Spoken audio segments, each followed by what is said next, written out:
Welcome, people of Ultimate Ninja Storm, newcomers and returning players of the community. It's been 2 years since the original tier list video was created and published. In that time gap, so much has changed throughout Storm 4 competitively. The tier list you see now isn't like the first one. Over time, our judgment has been refined to the best of our abilities on the game, and the time is finally right to give everyone the video they deserve. This means what you're seeing now is the definitive tier list for the game. This is the follow-up video to the original tier list video. So to recap what's happened in the community, we've made an official Discord server for all of the Ultimate Ninja games and have brought a lot of player activity since then. This tier list you see has had input from every top player in the community, along with players ranging from several skill levels. So with that out of the way, we'll now take the time to introduce ourselves. So my name is Dimlord, aka the Clown God. I was born as a top player, and I've lived my life as a top player. When I got onto the Ultimate Ninja games, I knew that I was going to be a top player, and forever a top player. But Mr. Rage Katana showed me the ways. He helped me and fostered my skills, and it was then that I saw my true form in the community. Since we took flight in our 2v2 against Dark Mask and Hiro Tsukinomi, we've had our names on the radar, and from there we gained a lot of experience on Storm 4. I was originally an Xbox player. I played from Storm 2 to Storm 3 on Xbox, and I moved to PS4 on the release of Storm 4. So I've been playing since the game has come out, and I've met a lot of insanely good players. Two of which are featured in this video, Rage Katana and Playco Armboy. So, what's up? I will give Rage Katana the floor for introduction. You know what I'm saying, man? I'm Rage Katana, man. I'm a top player, man. I've been playing the game since Storm 2, but that game was garbage for online, so I didn't play that, man. Then Generations, I played that for fun too, man. But I got pretty good at Storm 3, man. I was a top player. And then I played Rev a little bit, but that game sucked too. So you know what I'm saying, man. When I got on Storm 4, had to go all out, man. Start beating people up, you know what I'm saying, man. And then, you know what I'm saying, I became a tippy top player. And now everyone knows that I'm the best. And that Playco right here is the second best. Alright, so now it's time to introduce Playco Armboy. I'm Playco Armboy. I wasn't always a tippy top player. Back in the day, my mother would take my PS3 away for no reason. My brother would use the internet so much that I would lag every game. By the time Storm 4 came out, I became a tippy top player. My master top-down, the legendary top-down, bestowed the title of Moon Dragon to me. And onwards, I've became a tippy top player. I've been in the community since Storm 3 competitively, and I've met hundreds of people that have also praised me, hated me, loved me. Oh my god. Yeah, I'm one of the most notable people in the community for years, and I'm one of the founders of the legendary Ultimate Ninja Discord. Rage Katana's the one who made the idea, though, you know what I'm saying? Oh my god. And Dimlord is the one who's encouraged both of them to not agree with someone else for making the Discord. We know who that is. Oh my god. Rage Katana is also the one to encourage us not to let someone else make the tier list. Alright, so with those introductions out of the way, we're going to get down to serious business now. So we're going to first mention the tier guidelines and how we structured the tier list. So if you've seen our original tier list video, you will notice immediately that this tier list looks radically different. Now, throughout the past 2 years, we've gone through many different renditions of the tier list on the Discord. There's been tons of different versions and disputes over character placements. So our intention with this is, as you see the definitive tier list, this is what we believe objectively to be the most accurate tier list to date. Now, going over the most important feature, arguably, we have the tier directory in the top left. This directory will inform you about each of the tiers and what they represent. B tier, which is the lowest tier on the tier list, is considered low to mid tier. A tier is considered mid to high tier. And S tier is considered top tier / broken, with the very top of S being S plus, which is game breaking, and we have 2 game breaking characters. These characters are specifically game breaking because of very specific things that they do. Now, and the characters not on the tier list are they're just not good enough. They're not top players, mate. They're just low tiers. They're just not They're a top just little player. ants, Joey. Well, so besides the joking around, half of the roster seriously isn't viable, which is something to note about this game, because most fighting games have a pretty competent roster, but this game at the highest level has a very selective competitive roster. I think it's a little over half, right? Yeah. But I think that because there's a lot of characters in the game, it's hard to do that for them. So this game now, has a lot of characters. besides the tier directory and just like what these tiers basically mean, I would also add myself that these tiers have very specific and important purposes for me. I like to consider all of these characters on the roster to have more or less competent competitive design within the meta of the game. And I would also consider A tier to be my favorite tier, because I find these characters to be the most well designed and some of the deepest characters in the game. And if CC2, although I doubt they would look at this video, if they would ever reference this tier list, I would suggest to you guys that you should make all of your characters based around these A tier designs. Do you guys have anything else you'd like to say about the tiers? The top of each tier indicates that a character is borderline of being to the next tier, like being if someone's like B plus, like Karen, then she would like be borderline of B tier and be like very representing of like A tier characters and so on, like the other top characters of a tier. That also goes for the bottom of each tier. So like the first 5 characters of a tier can indicate like B minus or B plus if it's the first 5 characters and such. But for S tier, it's as you see, we only determine like one character being at least borderline S. But we'll talk about that later. Right, correct.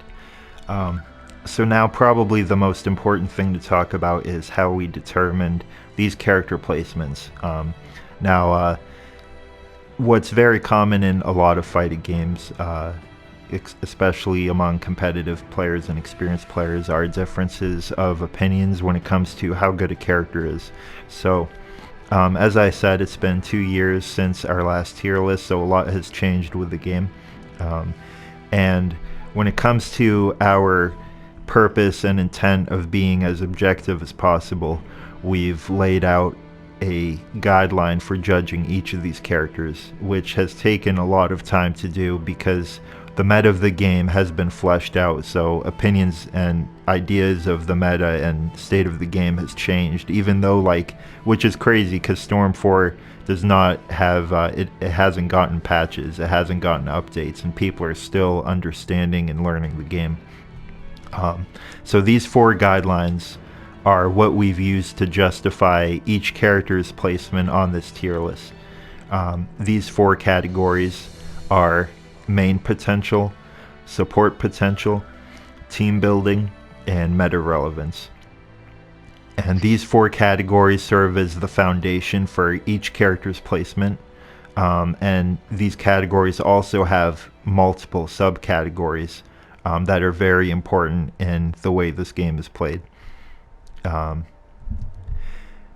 with that being said, we will get right into B tier. And now for the start of the tier list.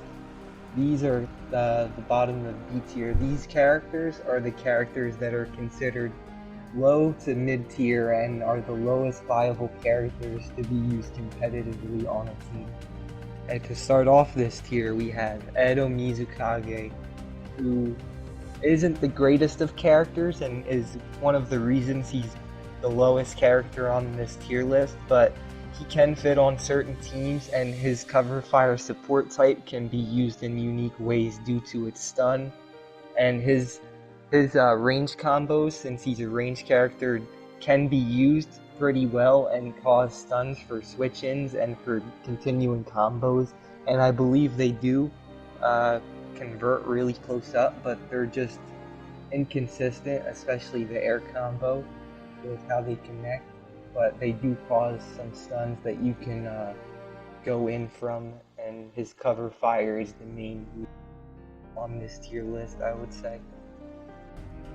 The next character we have is Urakata, and I would say that he is a really good setup character for the fact that his bubbles are slow and you can use them to get in very unique ways compared to the other range characters. And he has some really cool traits about him, like his regular circle combo can be used in the air and causes stun lock when you're juggling them, and it can also be used to get a strike back pretty quickly, and it can sub them in the same spot, which is unique unless they know how to get out of it. And also his awakening is actually really good because it has multiple infinites and it's hard to counter out of because he uses a projectile within the awakening, and it has a slow debuff, which is double slow debuff within his awakening, which lasts for like 10 or 15 seconds, which is just really crazy for how long that lasts. And his usability, I would say, he's usable, but he's limited due to the fact that his bubbles are slow, which is his main thing for him and against him, because if you wait it out and play a certain way or switch out, you can kind of get away from his tactic of trying to get in on you. The next character is Deidara, who he has a lot more potential than the last two for the fact that his combos, or his square combos, are really actually connect most of the time, and his air square is really crazy and can be followed up on. His tilt can be used and then switched out of, and his jutsu is, I would say, better than the other twos. The other two have decent jutsus, but I would say they aren't as great as Deidara's. Deidara has an okay awakening, and he's also a cover fire to be on teams to cause stuns, which is useful for his support type. And I would say that he's a more versatile cover fire and can actually be used more as a main and for quick switches out compared to the last two.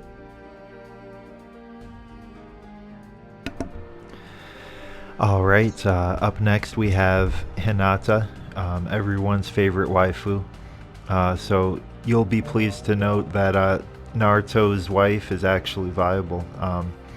Now, she's not a great character. She's, by some standards, not even a good character, but she is viable.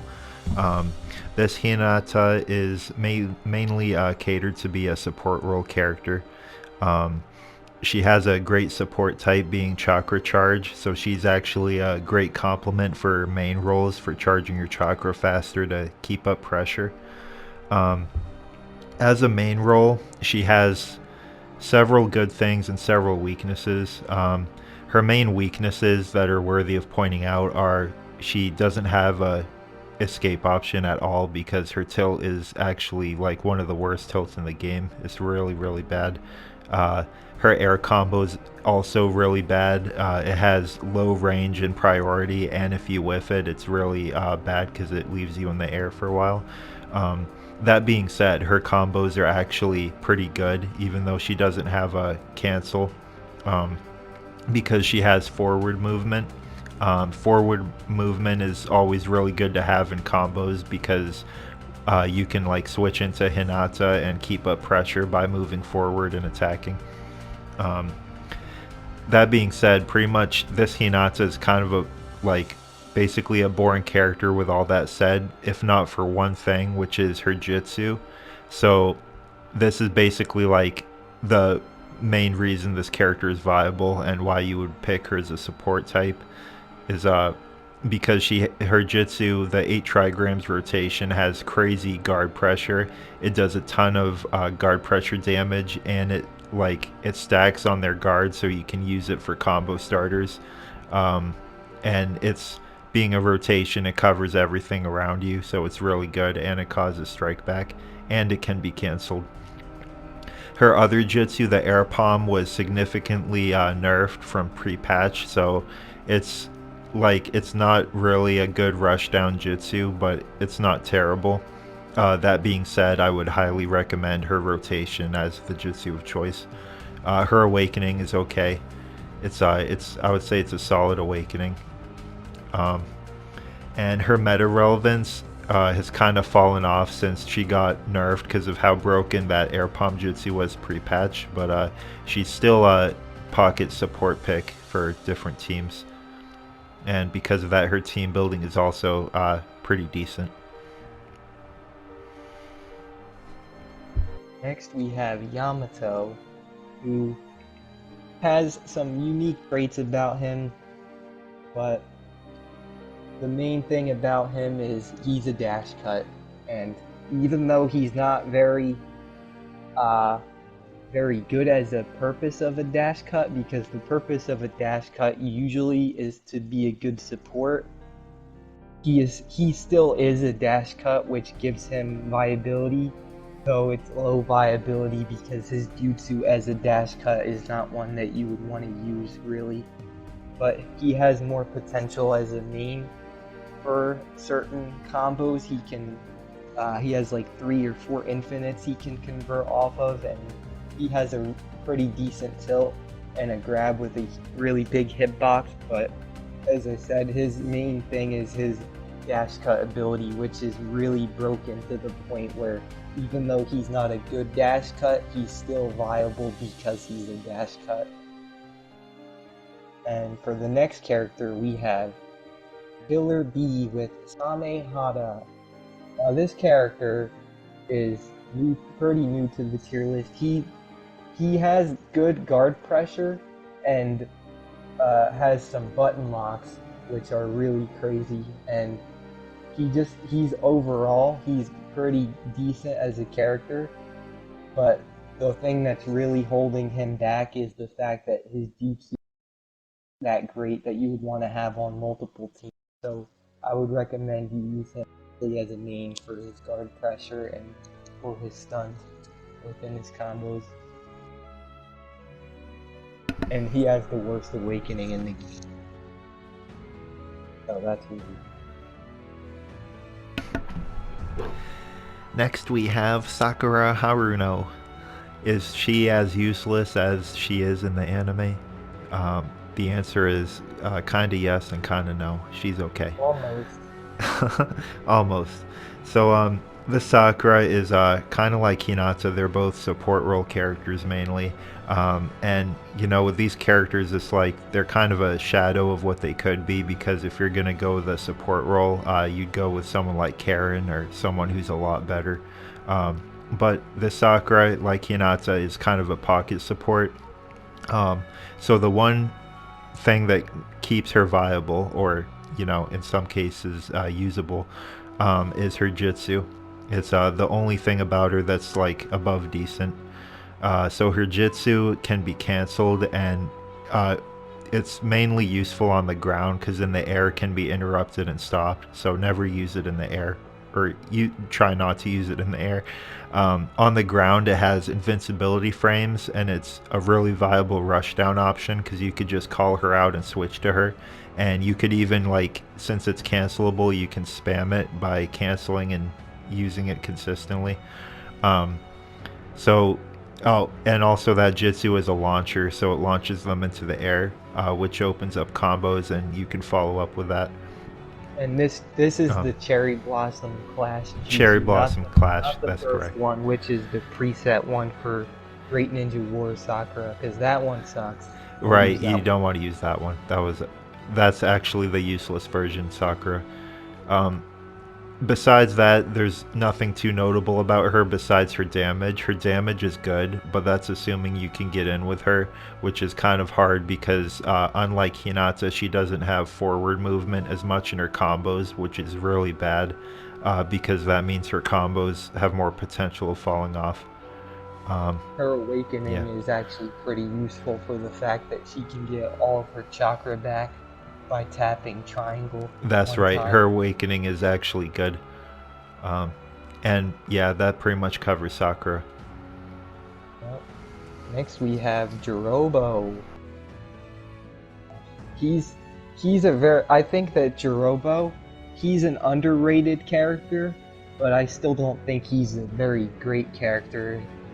He has a really long button lock in one of his combos, and he also has just pretty good guard pressure and options, but the thing that really holds him back is his jutsu is just, it's not very good. He just like runs at you in a straight line, which is pretty awful to say the least. That's a pretty bad jutsu.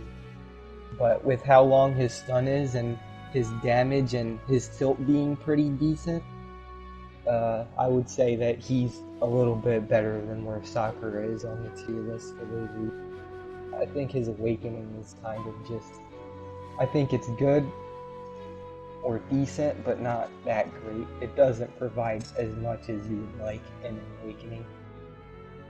And after Jirobo, we have Obito, adult version without the mask. This is a really unique character for the fact that his tilt is a really crazy tilt that has multiple hitboxes and can be camped behind pretty easily. And also, he's got some unique traits like using the Kamui within his combo, making him invincible for like a very slight second. And also the fact that his jutsu, if you time it right, if you know how to do the shuriken tech when they're on the ground, you can cause them to be stunned as they get up. And he has a cancel, and he has an infinite, which helps him do damage, but his hitbox is just not the greatest, and he has, to me, I would say probably the worst juggles in the entire game. So, and his awakening just, it doesn't do anything. He doesn't really have any actions or any special abilities in awakening, so that holds him back as well. The next character is Mifune, a true samurai. Mifune is actually more usable than people would think, because the fact that he's actually good for multiple situations. He has a tilt that did get nerfed, but it's still very good for the fact that it can get out of most combos within the entire game, which is really helpful for his character. And he has quick combos and pretty decent damage, and his jutsu, even though it's not the greatest, is actually a really quick startup and can be used really well for getting away from your opponent and zoning across the map, which is really good for what he can do. And his awakening is really unique for the fact that it's actually really good for his awakening D-pad functions, because it can cause an instant guard break, and it can also hit them in the air if they jump, which is like the only awakening action I think to aim specifically in the air when you use it. So I think that's really unique to him, and he serves a function for what he can do on a team because of those reasons. But I think he's just being held back a little bit because he doesn't have as many options for his jutsu as you would like for actual damage and for doing combo extensions. And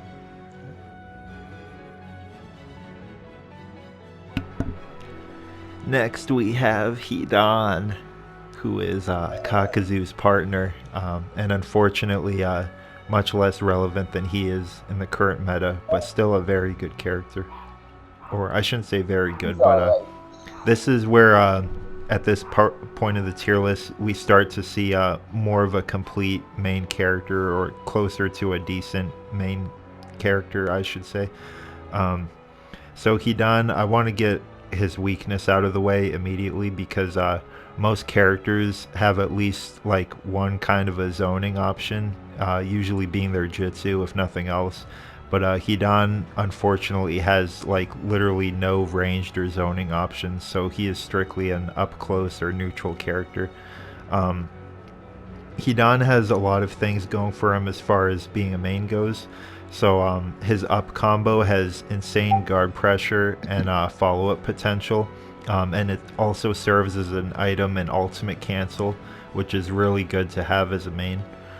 His down combo is a cutscene combo, and it finishes relatively quickly and puts him into the air. So he has two combos that serve pretty good purposes. His till is not the best escape option, but it can be used for big gaps when you're guarding. And it's also a really long stun lock. Yeah, it has a huge stun lock, and it also, even if it does connect, it's a really good combo starter. So his tilt is actually good for that. His ultimate is noteworthy because it has invincibility frames, which is a really good thing to have for an ultimate. So his ultimate's actually good. His awakening kind of sucks, because to get the awakening setup is just not even viable in competitive play. It's actually literally not viable. It's not usable. You wouldn't be able to get it off. Even if you got into the circle and started pressing the D-pad function, you could just chakra dash across the map before the last one hits you anyway. That's how bad it is. His jutsu is actually pretty good because it's cancelable, and you can just throw it out to have neutral presence and switch to a different character. So all around, this character has his team building is like average, because you would obviously, like, if you want to go with a strict main, there's much better options than Hidan, but he can be a nice little pocket main or complementing character. He's not great. You wouldn't want to use him too much at a high level, but he is usable because of what he has as a character. You can use him if you really try. And next on the tier list we have Sai. Sai is a unique character for the fact for how his chakra shuriken works and causes a long stun. He has a pretty good main potential for that reason, and also because of his multiple infinites with his combo potential, and also having a really good tilt for its quickness and its stun with the range it has as well. He has a pretty decent grab and an air combo that can be reset or canceled that just does a lot more damage, and is quicker than a character like Rock Lee, who doesn't make this tier list. He has really mediocre, I would say, support potential because his jutsu is just, it's not that good. His jutsu is probably the weakest part about him. And I would say that his support type isn't that great because, oh my god, though he just throws out a kunai, and that's it. And the characters like that just aren't very good for their support type in this game. And I would say that's mostly what Sai is as a character. I would say that just a main potential character with a really unique chakra shuriken, but you have to work around everything with him, but he can do a lot of mix-ups with what he has. Next we have PTS Shikamaru. Now he actually has a lot of pretty good things about him, like including his jail and his infinite, and also how he can cancel from that, and his jutsu is actually crazy for how much range it has, and it actually goes back and is pretty quick, so it can get you out of certain combos even as a support, and it has a pretty good radius to it, and it stays on the ground too, not that often, but it can. Oh my gosh. So as a main, that's probably what you would use him as most, but he's also not bad as a support because of his jutsu. And I would say that overall he's a pretty decent character for what he can do, but he's not like the best. There's other characters that can do the same thing he does at a way better rate. Next we have Taka Sasuke. Taka Sasuke is he has the best probably Chidori in the game, which is the one that all the Sasukes have, which is really good. But because he has that Chidori as a main character, you don't have to switch, so you'll actually be able to choose a different character first for better items. So that's really good.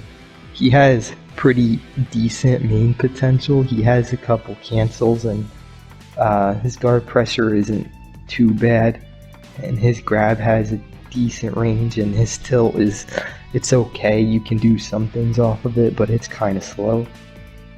And his air combo is actually pretty good for how it sets him up after certain things.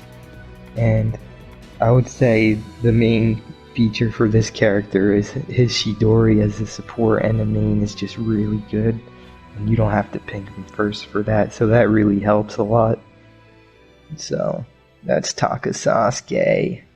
Next we have 5 Kage Summit Sasuke.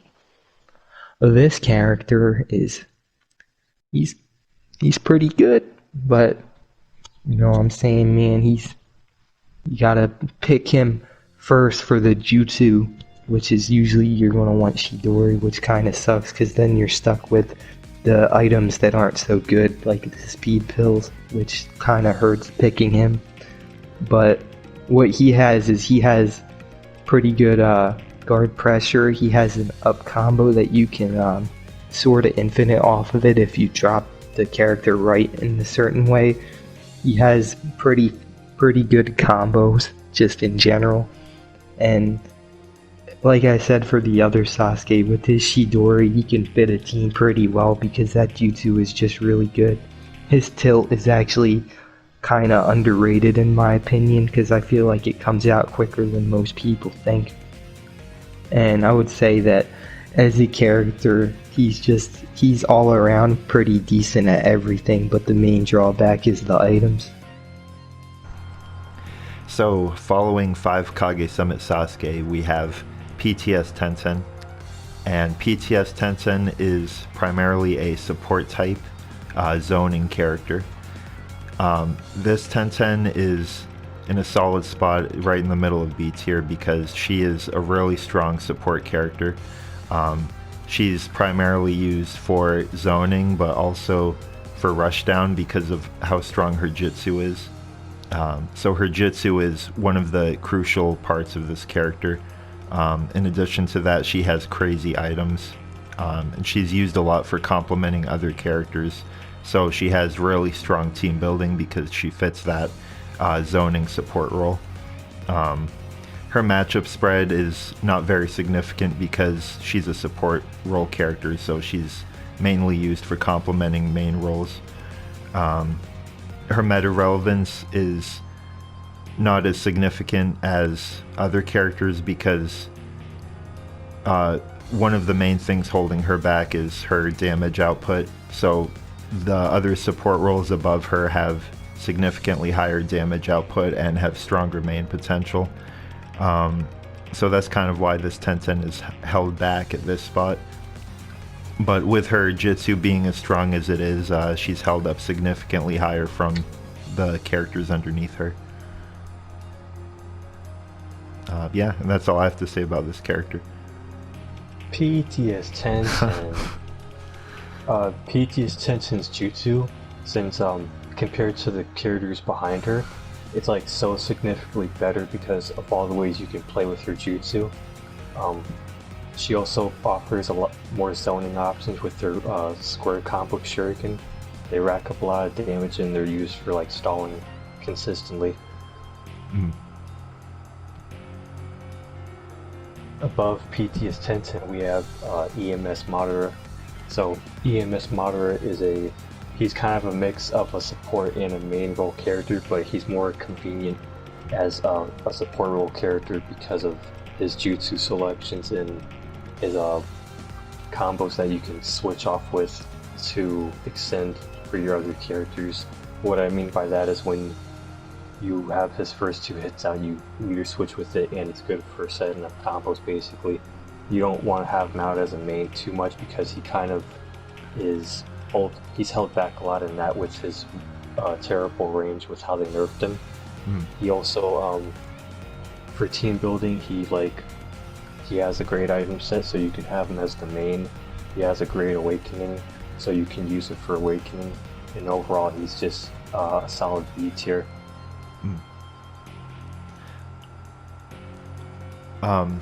Yeah, the only thing I have to say about this Madara is his jutsu is really, really strong. I would say that's one of the greatest things about him, in combination with him being a strike back. So his jutsu having as much field presence as it does and switching with him makes him a very viable support type. Yeah, so having good jutsus means you'll be able to fit on a lot of teams. Well, not depending on a good amount to a lot of teams, and that shows as it follows. So above EMS Madara we have Minato, the 4th Hokage Minato. That isn't one of the best characters in the game anymore. So Minato's just a straight out main character. You have to make a team around him. He has multiple to several things about him as a main that you could use in a real fight, but as a support he actually offers probably nothing, and I mean nothing. It's garbage. So he has a great combo structure where you can do infinites off of it and combo J's, etc. But that's about it, because now pause it. I put now. Okay. 5, 4, 3, 2, 1.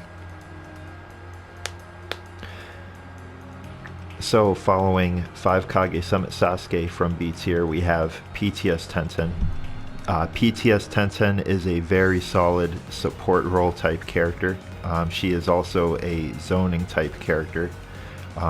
So this character is primarily as a support type used for complementing other main roles. One of the crucial parts of PTS Tenten is her jutsu, and pretty much her whole character is kind of based around her jutsu when it comes to her meta relevance and performing within teams. So her jutsu is not only a zoning jutsu, but it's also a rushdown type jutsu. So primarily her jutsu could be used for stunning and leading off of other characters dashing in and using combo strings off of her jutsu. Her jutsu also covers the air, so it's really good for a lot of situations. In addition to that, she has, with her team building, she has crazy items, and she can gain positional advantage with her unique square combo string. So she can actually throw out shurikens more so than other characters, and that leads to more movement options than a regular character would have in the air. Her meta as well as stalling, yeah. Her meta relevance has not always been the best, but that's not really due to her being bad, but more so that the support role rushdown type characters above her offer greater main relevance because of, so her main weakness is her damage output is pretty bad. That really holds her back when you're trying to use her as a main. So these other support role type characters have better main relevance, and I would say that's the main reason she's held back on this spot here. But besides that, she is a very solid support role character, and she has excellent team building utility.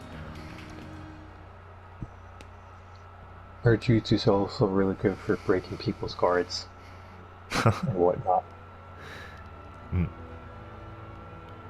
So above PTS Tenzin we have EMS Madara. So EMS Madara is a mix of a main and a support role character, but he more so it's more convenient for like his support role because of his jutsu selection. Having good jutsus just automatically gives you the benefit of being on more teams, and that also depends on if your, let's say, your combo structure meshes well with the other characters you place with. So EMS Madara, he's not that strong of a main, but his unique long-range combos give him the option to like do set plays to not build off, but like transition into other characters when they want to be switched in. So for instance, his 2-hit combo, you can use that for leader switching and you get a good stun off it for your next character. So another thing about his main potential is his items. Well, that's probably not a main, that's not probably potential, but it's something as a main. So he has great items. He has a great awakening, so if you want to use an awakening style team, then he's good on that, and he's a strike back. I would say one of the major weaknesses of this Madara, and one of the biggest strengths you could have in a character on this tier list is first hit. So first hit is how strong the first hit of a character is. How much reach? Yeah, how much reach, how much priority, and how fast it is all factor into a character's first hit. So having a really bad first hit really hurts a character in this game, where your first hit is your opening hit of any combo string, so that's really important. And this Madara's first hit is really bad. But as Placo said, his main potential is decent with his setup options, and also his awakening is really good. Like, it's, I won't say really good, but it is a good awakening. And his jutsu is really strong as far as support type goes, because it's a massive fireball that spreads out, and it goes with him being a strike back. So yeah, all around a decent character. So above EMS Madara we have Minato. This Minato is just straight out a main character, and he has no support utility, so I'll never really have to talk about his support roles. So as a main, and compared to other mains in the game, this Minato is the type of main character that you have to build a team around, because he just does not complement other characters on a team, but he still like can just carry himself depending on the supports. This also means his matchup spread can be really good depending on the supports you have him with. This Minato, he also offers really good combo structure for getting max damage with combo UJs and extending them with pills and whatnot and tags. This Minato is really held back by his one track jutsu. It's one-dimensional, and it's not even a good Rasengan. There's like way better Rasengans in the game. He also has one of the worst awakenings that holds him back. Other things as a main is that he has good chakra shuriken to zone other characters that are trying to zone you back. One thing to note about this Minato is pre-patch he was one of the best characters in the game, and the patch actually nerfed him substantially, like really, really hard. So this Minato's meta relevance has fallen off tremendously. And with the game now being focused more on team synergy with main and support role type characters, having a character that's strictly a main, like absolutely strictly a main, this Minato has almost no support utility, can be really bad for team building. So this Minato is very limited because of that. Yeah, he's really limited because of his jutsu. Like, that really seals the deal. So following Minato, we have CTS Sasuke. This Sasuke is a very strong main role character. In my estimation, he could potentially go higher with people exploring him more. But so what this Sasuke offers is really strong guard pressure. In this state of the game, guard pressure is really, really nice to have.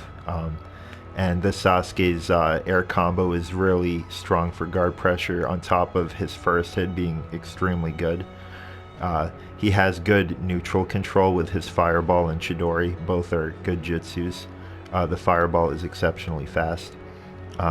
His team building is really good because even though he's designed to be a main role character, he can function as a support type with his Chidori and Fireball both being good jutsus. His meta relevance is okay, but really in the meta of the game, what are the most influential characters are mostly from A tier, because those characters just offer more than the Sasuke. So his meta relevance isn't as good as it could be. But even so, he's a solid pick. And really, when I think about his weaknesses, he doesn't have a ton of weaknesses besides maybe his tilt being pretty slow and having some breaks in his combos, so you can escape him and react to him in some cases. But overall, a very solid character. This Sasuke's always had good combo priority and good combo structure. I think that's why he blends so well with a lot of characters regardless of the team you put him on, because of that combo structure. He already has good jutsus, like Jim Lord said, and his awakening is just average to me. It's just an average awakening. I think that and his tilt holds him back a lot. Speaking on his air combo, since it brings you back down to the ground like Taka Sasuke, you can just counter off it or do multiple moves off it, especially with weirdly switching. If you want to have Chidori, you have to pick him as the first. So that's the difference between him and Taka. Right. We did say that for FKS Sasuke. So when you pick him as the main, you'll get less good of items. Next we have Hanzo the Salamander. Hanzo's just another version of CTS Sasuke. He's a little better, in my opinion, because he has greater main potential. He lacks in support potential because of his terrible jutsu. That's probably the only bad thing about him. This Hanzo has really good combo structure with infinites and combo resets in his air combo. He has a great tilt for escaping. That's the main difference between him and the Sasuke. So Hanzo's tilt causes poison as well, and it's a combo starter if you want to switch out and go in with your new character. Hanzo, thanks to his awakening, this is a great point. So awakenings that can change up how you play with the character. Most of the time it's through awakening actions. Hanzo is one of them, so his awakening actions are really just great for pressuring with the Busei and getting more poison off. One thing about his awakening jutsu is that the first one that comes out, if it hits, you can at least cancel after it hits, and it's like a combo starter. So I thought that was really cool about him. He has great items and good guard pressure. The last thing is his grab. You can do a jutsu off his grab, or you can actually start up a ground combo with his grab when you ninja move forward after it. I'm not sure about ultimate as of now. So having that kind of a grab follow-up is really unique because most of these characters can't follow up with their grab. M- Pretty much for most of the roster, the only follow-up you could do is after a strike back. But that's if it's a strike back grab, so that's really good. This Hanzo is not a great support type. He's primarily a main role, so you will want to use him pretty much most of the match. You don't want to like use him for his Jitsu as a support unless you have to. You don't totally have to try to make a team around him like with Minato, but he could still kind of be a mix with just how convenient his combos are, in my opinion. So, let's see. The next character we have is Road to Boruto Naruto. This Road to Boruto Naruto is on the tier list because of his jutsu, pretty much. It's one of the best jutsus in the game. The Rasengan Super Barrage. He's also got the strike back ability. He has great items. Flat out, he's a mix of a main and support role character, with his support role being more convenient than compared to the last Naruto. So, this Naruto has decent guard pressure, a decent awakening with a 0 cooldown jutsu and awakening. And yeah, not much to say about him. You could kind of want to put him on any team you'd like, but since the last Naruto is just 10 times better, then it kind of devalues this Naruto, like with the Killer Bee. Right. This Naruto is really held back by his combos being dropped off from the corner. Like, they will not hit and they won't connect after the cinematic. Yeah, that's all I have to really say. One thing that's noteworthy about this Naruto and the other Road to Boruto versions of the like Naruto, Sarada, etc. These characters, for some reason, CC2, it seems like they designed them to have much longer combos and much lower damage, which is a weird design choice. So this Naruto's, like, his combos are really lengthy and extensive, and the damage isn't as good as the other last Naruto. So that's kind of why he's way lower than him, even though they have identical jutsus and such. You won't get to this Naruto's Infinite until the very last part of his down combo. He also has an air combo reset, and yeah, that's all I can really say about his tilt. I mean, everyone's seen his tilt. They could just deflect all the jutsus in the game. His tilt's actually really good. So following this Naruto, we have another Naruto, but this is Mecha Naruto. So Mecha Naruto is really, really good. He is primarily a main role type character, so you will want to use him as a main most of the time, but his support is nothing to scoff at. The Jitsu is a tracking Rasengan. He does a complete 360 at one point of the Jitsu animation. Double hits with the sub as well. Yeah, double hits. If it connects, it causes a knockback, which could lead to a strike back. This Naruto has so much in his combos. So he has a 2-hit infinite. He has his guard pressure with his up combo, where his air combo has the same or a similar jailing property as CTS Sasuke. So just to go over that real quickly, jailing in this game is a way of saying a character can keep you in hit stun with a continued block string, which is usually with their air combo, because certain characters have air combos that are plus on guard. Floaty. Yeah. So with this Naruto having crazy guard pressure on top of an infinite, which could be used for a pill cancel or an ultimate cancel or any follow-up you'd want to choose, that's really good. His tilt is okay. He doesn't really have escape options, so that's one weakness to this character as a main. His grab is actually one of the best grabs in the game. It has the second highest damage output for any grab in the game, and it also has a disjointed hitbox and deceiving range. His up combo it actually has a back hit, so people can actually dash into it and still get caught, and he can do the entire animation, like even if it's not fully connecting, which is really good. For his meta relevance, he's used off and on by some people, but once again, since these are B tier characters, one reason they are B tier is because the characters in A tier outshine them in some or many aspects, and they're used almost exclusively in the meta along with S tier. So these B tiers you'll see from time to time, but Mecha Naruto is still a very viable and solid pick. Mecha Naruto has a huge stun lock in his up combo. One of the reasons he's not really good on teams or even seen is because his combos, once again, don't mesh well with other characters, in my opinion. That's like not something many people think about, but it gets really obvious when you try and start using them with other characters, and like the speed of the combos and what you can do off. Well, not what you can do off them, but like just how they mesh. I don't know how to explain it.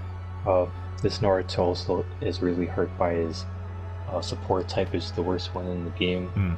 He has a terrible tilt. It's not good for escaping, and his grab is really good for doing buffers with for leader switching. His awakening, it's a solid big awakening, I guess. It's not really special, but it's not terrible. It's not like bad. It could be used. He also, as a main, has the best item set in the game. Yeah, that's all. That's Mecha Naruto. So above Mecha Naruto, we have Han. Now, Han, once again, just like Yamato, he's a dash cut character, so he's very different from all the characters we've been judging so far. Dash cuts are the greatest type in the game. They're the most broken, they're glitched, whatnot. Now, what makes Han a way better dash cut than Yamato is his jutsu. Like, dash cuts are dependent on their jutsu so that they can play the defensive role as much as they need to. So Han's jutsu is good for spacing and switching off to the other side of the map to get map control. Han as a main has really good damage output, and he has great combo routes. His tilt is really good for escaping combos on, block string. His awakening is horrible, and that's all that's important about Han.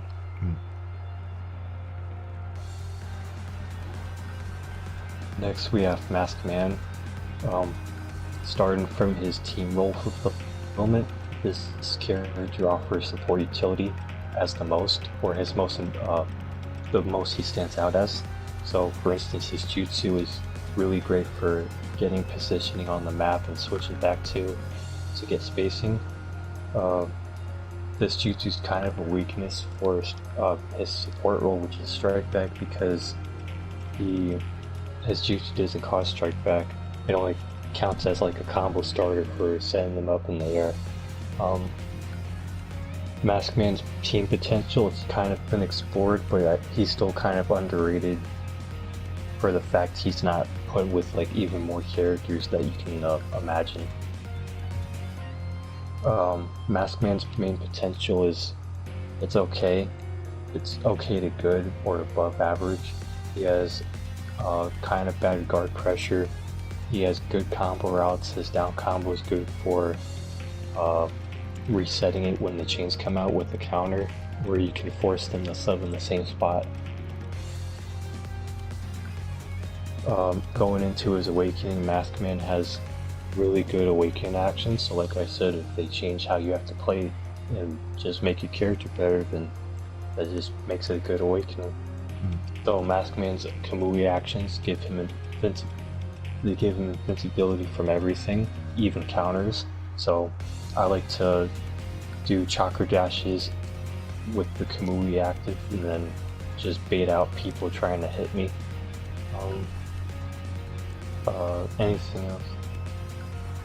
Other than that, Masked Man is he's above decent support role character, and he's still underrated. Following Masked Man, we have Darui. So this is the second Cloud Ninja on the tier list. Darui is Darui's most notable for his jutsu, so he's like a support type character. In return of his support jutsu, you can still have options as a main.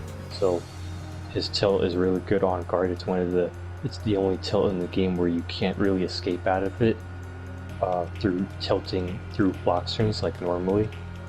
If you jump guard it, you can still counter it to a degree.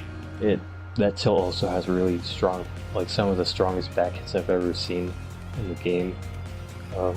Darui's combo structure, he doesn't really have infinites, but in return he has really good combo juggling where you can go for the option to one-hit jutsu buffer and just start up a new combo with your other character or go for an ultimate.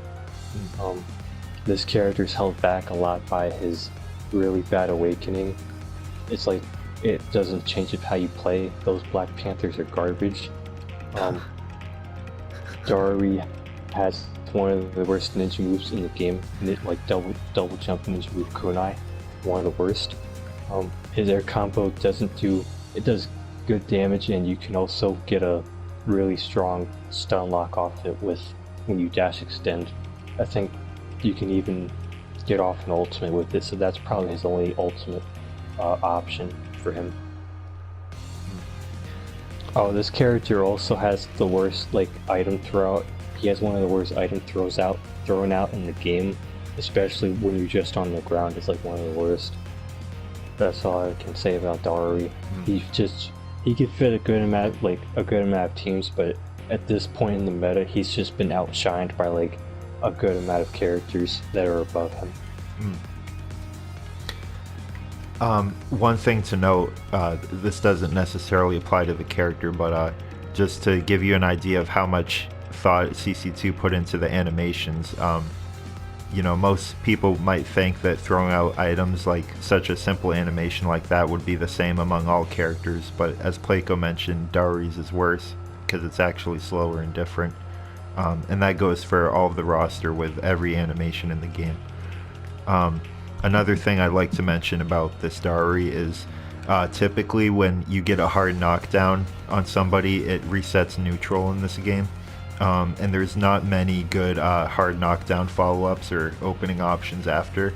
But this Darui having that confirmed tilt after a hard knockdown is actually really good for bringing neutral into an advantage state under your control. So following Darui we have Mitsuki, and this is where I would consider the support role type is getting a lot better, because this Mitsuki has much greater relevance than the previous support types. This Mitsuki is a very, very solid support role character because he has one of the most influential types of jutsus in the game, which is we'll get to that with Shisui, but it's a very similar kind of jutsu. So he throws out 3 sonic booms, and each of these sonic booms causes a strike back, and they also have full damage. They do. My God. Yeah, full damage and the highest chip damage in the game, so it's really good on guard too for combo extensions. So with that jutsu is what makes this Mitsuki such a solid pick for a lot of the meta. So his meta relevance is actually decent to good. Even as a main, he offers some fundamental things you'd want in a main. So he has okay guard pressure with his up combo. His up combo actually has some okay follow-ups because it knocks your opponent from the ground, so they stay in the air and you can follow up with whatever you want. His tilt is not a good escape option, but it's viable. He can actually get out of some things with it. But he's primarily used as a complementing solid support character with his jutsu. And you can actually kind of spam jutsu switching with him if you just want to be aggressive in the neutral or have stage presence. Yeah, so that's what I have to say about this character. Very solid team builder as well. This Mitsuki, he's got one of the worst grabs in the game. His grab is garbage. His tilt's really good on guard because in return it stun locks the opponent if they want to press a button too fast. It's good for after subbing.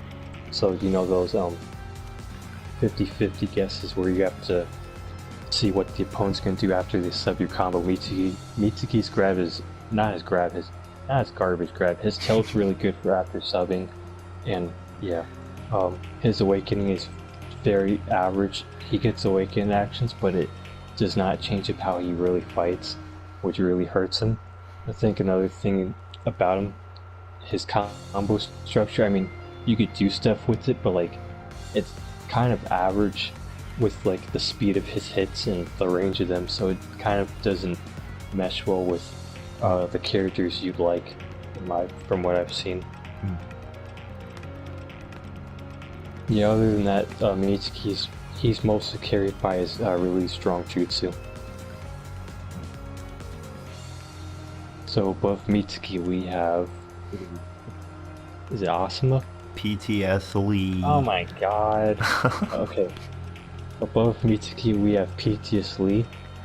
This monster used to be one of the best characters in the game before patch, but now he's at B tier. Besides the nerfs, the way the game changed up with the patch really also affected characters like him. PTS Lee's he's still a really strong main character. He has great combo speed. He has great combo structure for getting these guard break full combos off guard breaks. He has 2 of them. He mostly PTS Lee, you mostly have to make a team around him, since his jutsu doesn't, like, it's not good for like support utility. Speaking of his jutsu takes away 50% of your chakra. That's just, hopefully you jutsu switch with him correctly, or else you're using 50% chakra. PTS Lee's a strike back as well, so at least his jutsu, cause when it hits off, it can at least go into strike back, unlike the other Lee. PTS Lee is one of the best characters for jumping out of your combos to cancel recovery frames. He probably is the best character with it. PTS Lee, his till is okay, his grab is not that good, his air combo is very good for redirecting if the opponent subs too early. If he's close to the ground, then PTS Lee will, once he turns around, he just touches the ground and just starts up a ground combo instantly. This character his items are good. He has 2 bombs and 2 attack pills, and I guess 2 speed down tags. They're not the best, but they're still pretty good and usable. This awakening of PTS Lee turns him into before patch PTS Lee. That's how it feels like, and he just turns into another monster when he gets the 8 gates. Usually we don't try and go over every little thing about the character, but PTS Lee is kind of forced to, because all he really is the main potential character, and that's what we have to start describing things as. So if we're talking too much about a character, then it's not our fault. Well, and even as a strict main potential character, he offers more support utility than Minato. That's terrible. Minato really sucks. So I just wanted to mention this quickly. It doesn't have much to do with the actual character, but it's kind of funny how a lot of CC2's character designs are reflective of these characters in the actual show. So this PTS Lee is when he was like really epic from part 1 with how crazy he was in his fights, compared to Shippuden Lee where he failed to live up to Guy Sensei and he didn't make the tier list. So I just wanted to mention that this is the PTS Lee you want to use, because this is the epic PTS Lee. Yeah. So above PTS Lee we have Asuma. Asuma's another really strong main potential character. He has his jutsu, I say it's good, but it doesn't kind of work well. Or Asuma from the get-go is just a main potential character. He has minimal support utility, since his jutsu is like one-dimensional. I think his jutsu really is one-dimensional because of the type he has. He has one of the worst types in the game because you kind of either he would have that secret substitution where I could see him as a strike back. Asuma has really great main options with his guard pressure, his ways to extend his combos from dashing. So he has 2 of those dash extend stun locks in his up and down combo. He has one of the best finishing off cinematic combos in the game for when it's not hitting. So his neutral is actually one of the best at that. His grab is good where the person's trying to dash you constantly and you bait them with a grab or something. He has really good items. His awakening is just an insanely great awakening, great guard pressure, great damage off it. He's the only awakening character in the game to be able to do a full combo off a guard break, and here he does like almost half a bar of damage from just that one combo. Asuma, he really fell off, to be honest, because he just doesn't mesh well with a lot of team compositions from what I've noticed, and I think that's main in part to a support type. The last thing is this character has no escape options. He has really one of the worst tilts in the game. I think if he had a better tilt, then he would be used more, where he would be more safer to use on teams.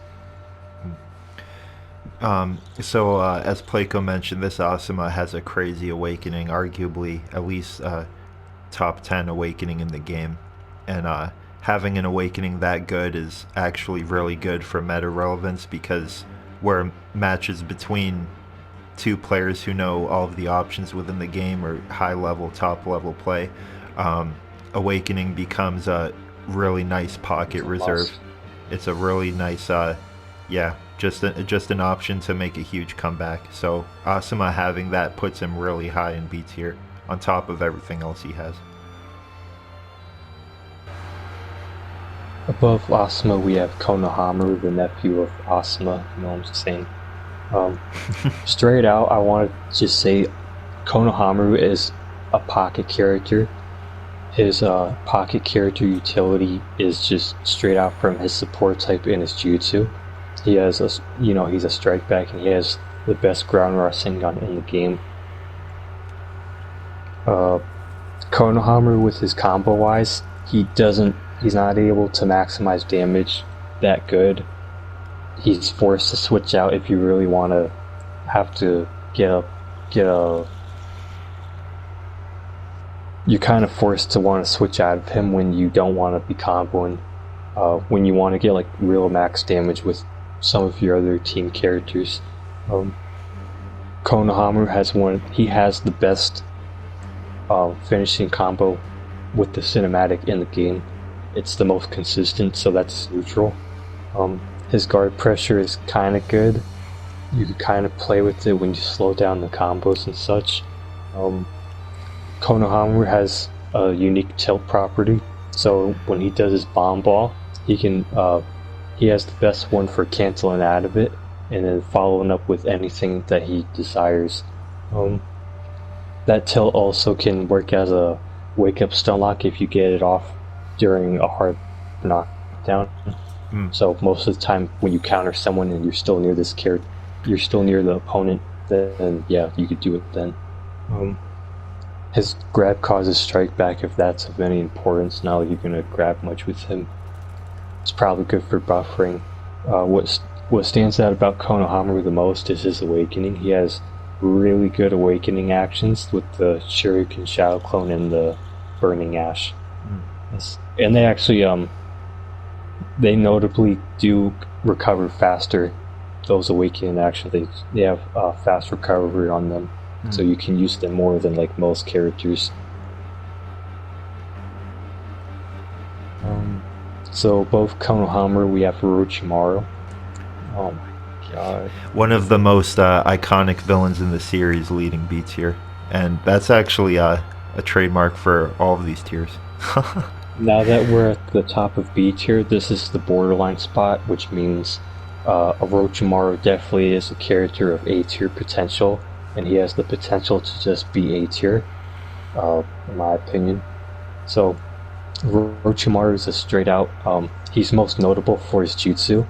It's one of the best jutsus in the game for switching out of and then trying to get map control over. His jutsu is really good for breaking up combos when someone has a combo going on you. Orochimaru has one of the worst tilts in the game, which means his escape potential can be considered bad, but he doesn't have a normal kind of escape option since his jutsu can be counted as such. Orochimaru has good guard pressure with his up combo.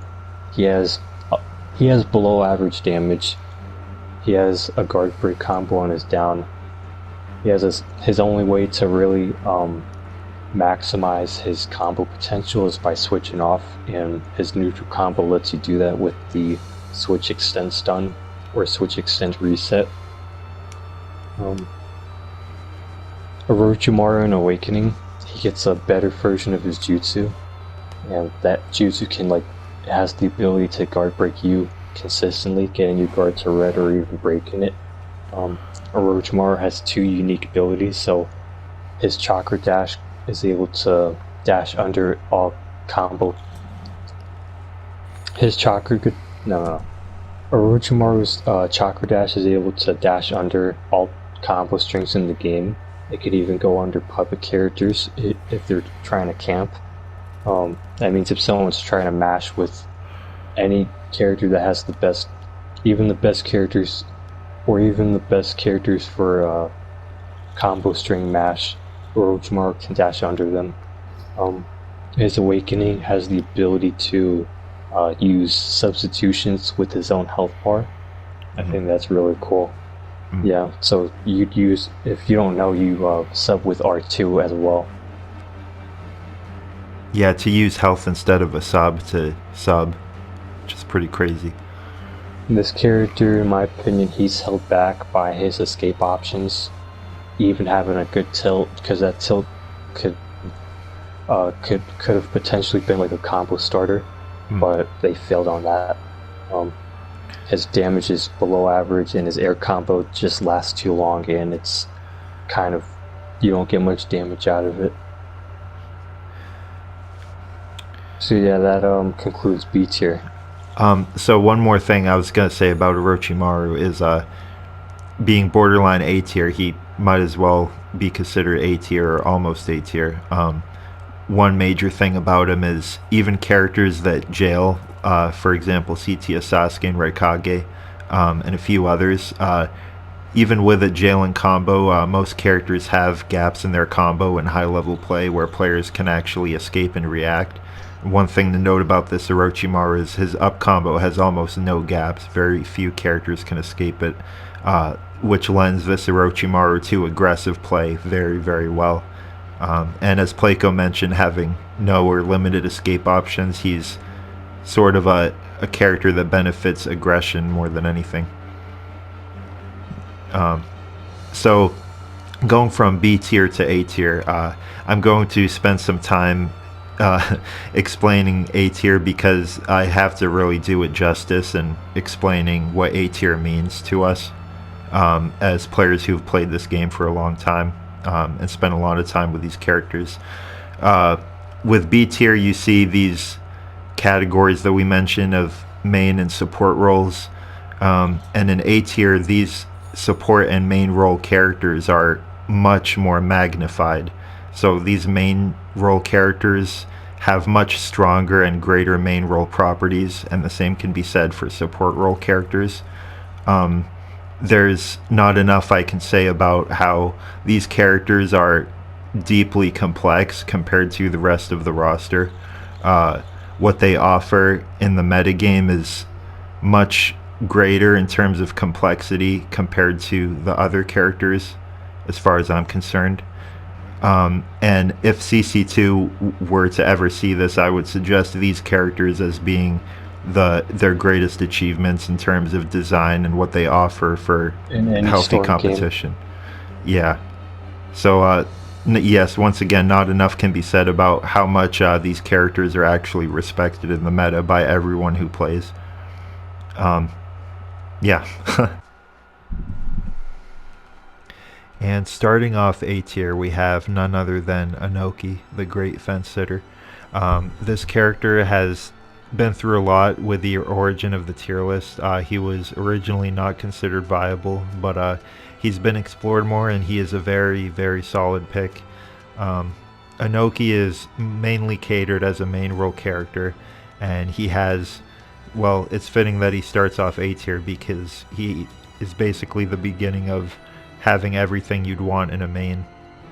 Anoki has an infinite, which serves as an ultimate and a pill cancel, and it's really easy because it's 3-hit infinite. All of his combos serve a different purpose, and they all have really good combo potential. He has an air reset, which aids to his combo potential because he can reset from the air to the ground with ground combos. When I consider his team building, he kind of relies on rushdown supports and characters to compensate for him closing in from neutral. But one of the most unique things about Anoki is actually his Jutsu and tilt. His Jutsu has instant startup, so as long as you buffer the Jutsu, like the rocks will come out regardless and they can't be interrupted. And that's really good for neutral situations, causing strike back and being a combo starter. His tilt goes through almost everything in the game, and it's a really good escape option, so you can use it on characters that have gaps in their combos and get a nice strike back or combo starter and kind of turn the tide. So as far as like weaknesses,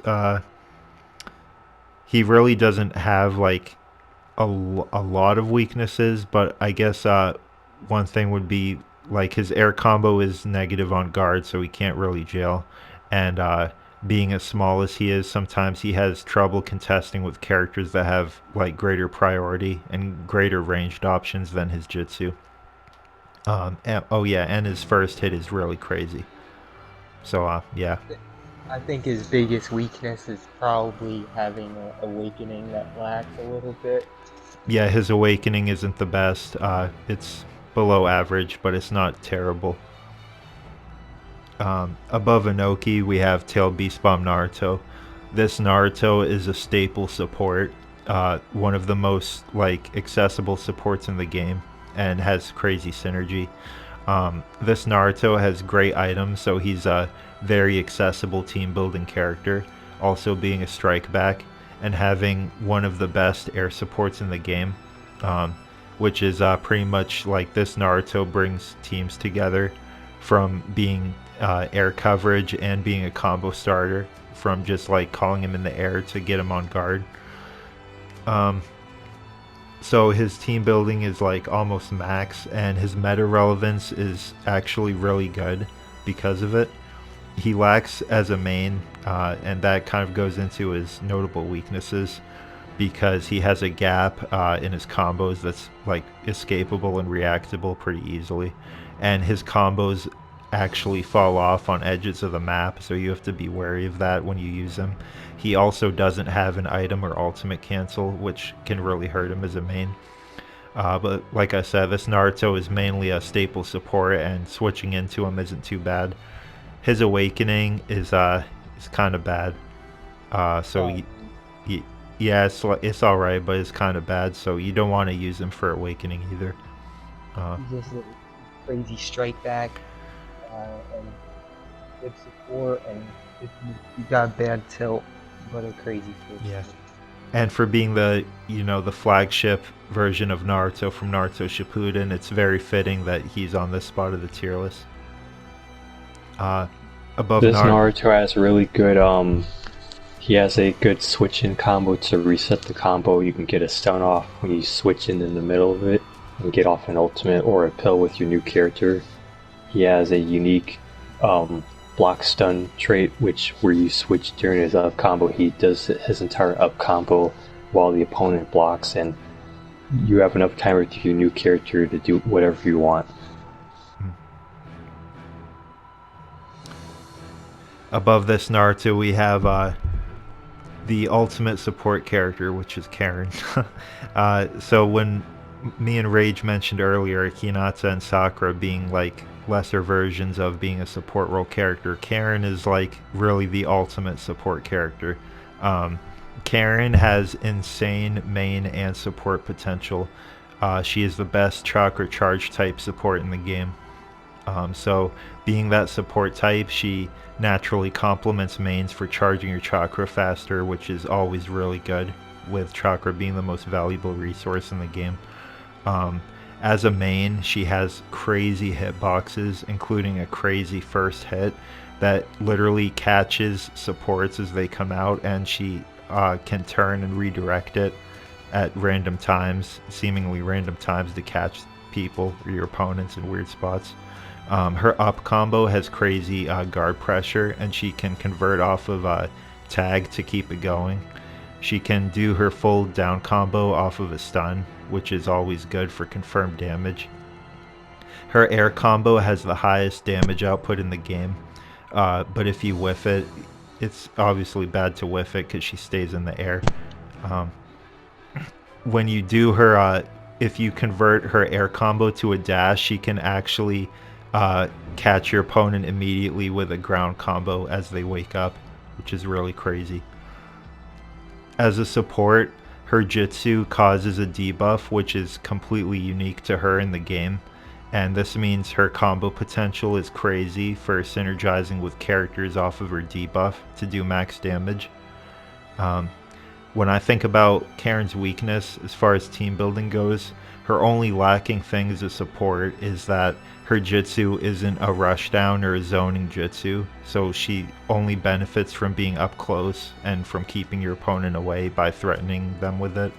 So she has trouble closing gaps sometimes and outzoning range teams.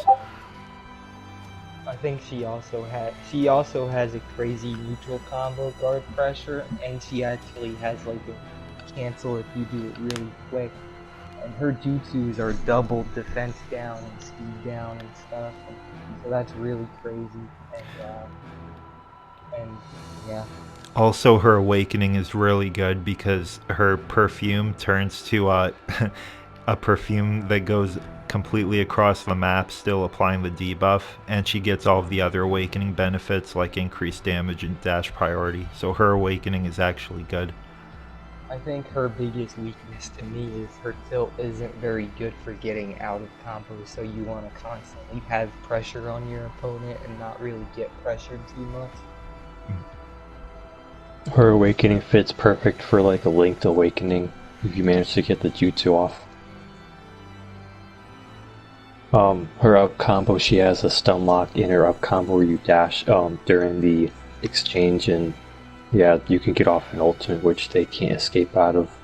She has like 2 pill cancel things and 2 ultimate cancels, and then 2 stun lock resets.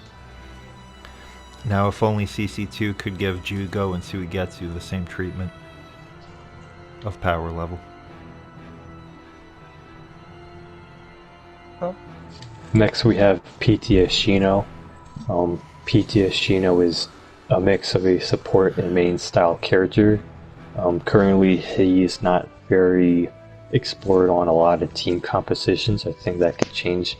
The Shino's biggest strengths are his chakra or his shuriken projectiles. So his regular normal shuriken, he can use them to zone. They have some of the best tracking in the game, if you noticed. Going into his chakra shuriken, they have the greatest stun in the game. So for example, I could extend combos very easily with them. I could do like a 1-hit into chakra shuriken into an ultimate. I could do that on almost any part of his combo structure or combo string. The Shino has a really good jutsu for forcing the opponent to waste multiple subs. If their support gets caught by it, then the main character that isn't near the jutsu will still get hit by the jutsu.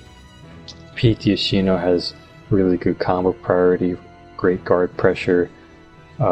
one of the best item sets in the game. He has like 3 paper bombs. That's noteworthy. Other than that, you just want to use him for his chakra shuriken that help you escape out of pressure.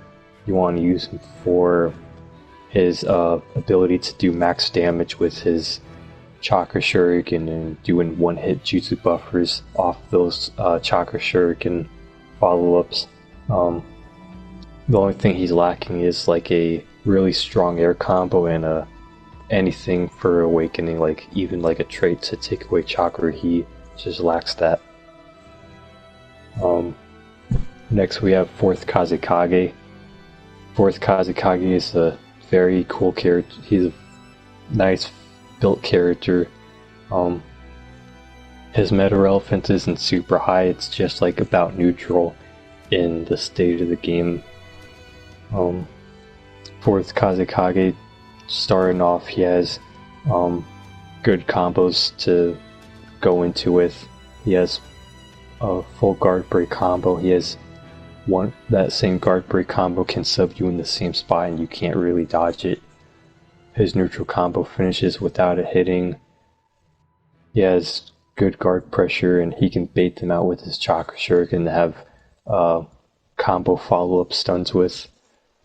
His jutsu is the best thing about him, so it's an AoE. When you after he throws out the first set of sand, you can't interrupt him at all. You're forced to respect his jutsu and hold guard or get hit by that jutsu. That same jutsu can also, if you time it with projectiles, you can do wake up stun locks with it. So he's already handy at this. His grab is a good anti-air. He has a strike back air combo with multiple back hits. It's just a really strong air combo. This character lacks a good awakening and escape options, and I could see him being on more teams. Also, his tilt is he has one of the worst tilts in the game, and his combo recovery isn't the best. Next we got EMS Sasuke. EMS Sasuke is just an all-around good character. He has options for every situation. He has the most jutsu selects in the game. He has several jutsus to try and use. You mainly want to use him for his Inferno style flame control or his Chidori.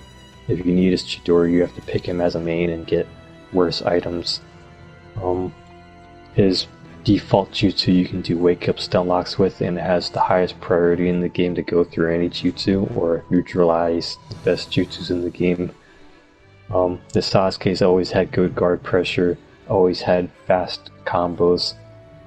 He used to be one of the best characters before patch for his combo priority with how disjointed they were, including his air combo. They nerfed it, but it's still really usable today. The Sasuke can be put on a bunch of teams, but he doesn't serve that much of a purpose since there's just characters that are way better at doing what Sasuke can do in their own way. The Sasuke has a great ultimate. He has one of the best ultimates in the game for its invincibility frames and being safe after it. He has an okay awakening. It's not one of the best Susanos, but it's still good. His tilt's able to zone out or play neutral really good. That's all I have to say about him. Following the Sasuke, we have second Hokage, who is similar to Tail Beast Bomb Naruto, a staple support role character. He's always been a staple, to be honest, and competitive. The second Hokage, similar to Tail Beast Bomb Naruto, has great items and is also a strike back, and that automatically makes his team building very strong, so you can build a lot of teams with him. As a main, he offers quite a bit. His up combo has good guard pressure, and it also converts off of when he throws the little water bullet, so he has good conversion options with that. His down combo sets him into the air, so when he's in the air he can use air supports to his advantage, like that Naruto. His tilt is actually a viable escape option if he's guarding against certain characters. He can tilt out and his tilt can also be used as an approach option. Besides that, he's pretty straightforward in that he complements a lot of characters, and his jutsu really stands out because it has almost instant startup, and it's deceivingly, like, it has a deceiving hitbox, and when it connects it does a ton of damage and automatically causes a strike back, which is a really good combo starter. So great ground jutsu. His awakening is actually really crazy. It's arguably like a top 20 awakening. His awakening actions have like really crazy tracking, and if they connect, they could do a ton of damage and they cause a hard knockdown. In addition to that, he has his flying Raijin, which can close the distance. When you're trying to close in with your awakening, you can just use that and switch to him. So all around, a really great character for team building and complementing other characters. This Togurama doesn't have like a traditional full guard break combo, but he makes up for it with his being able to do his jutsu during that guard break interval. He can probably do it on the third or fourth hit and get like a half a bar of damage, like probably more than most characters that can do a full guard break combo. He has a pill cancel on his third hit as well as an ultimate cancel on that same hit. You have to be fast on it. Togurama has almost several ways to like use his jutsu during his combos to get like so much damage off. His jutsu does like the most. He has the highest damage jutsu in the game besides like Mei. That's all.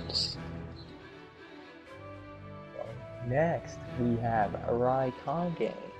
Now, Raikage is crazy for his damage that he does. He does a ton of damage really quickly. He can do a full down combo on a guard break, which is really insane because he has one of the strongest down combos in the game.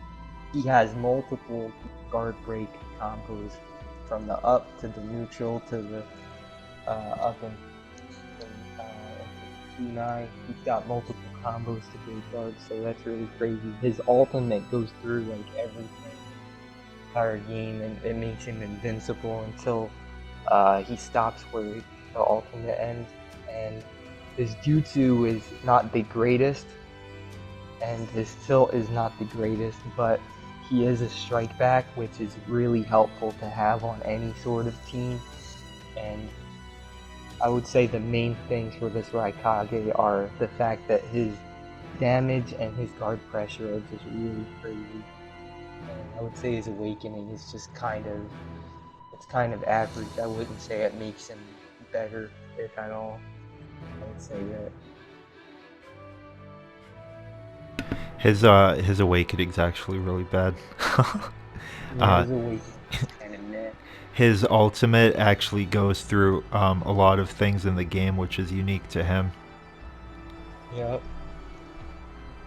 And his grab is kind of bad too. He's really good at what he does, which is the guard pressure and damage.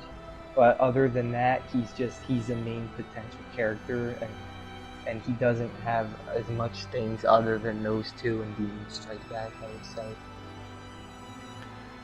Might think. Go ahead.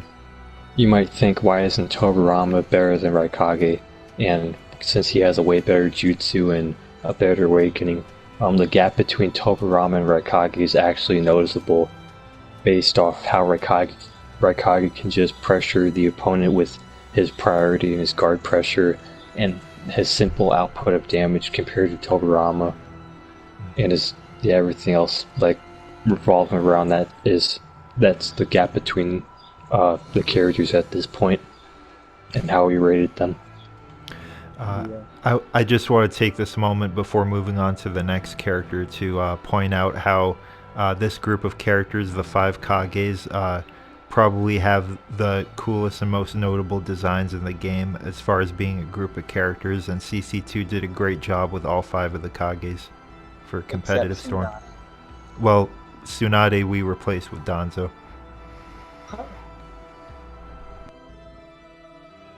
Next we have Killer B regular version.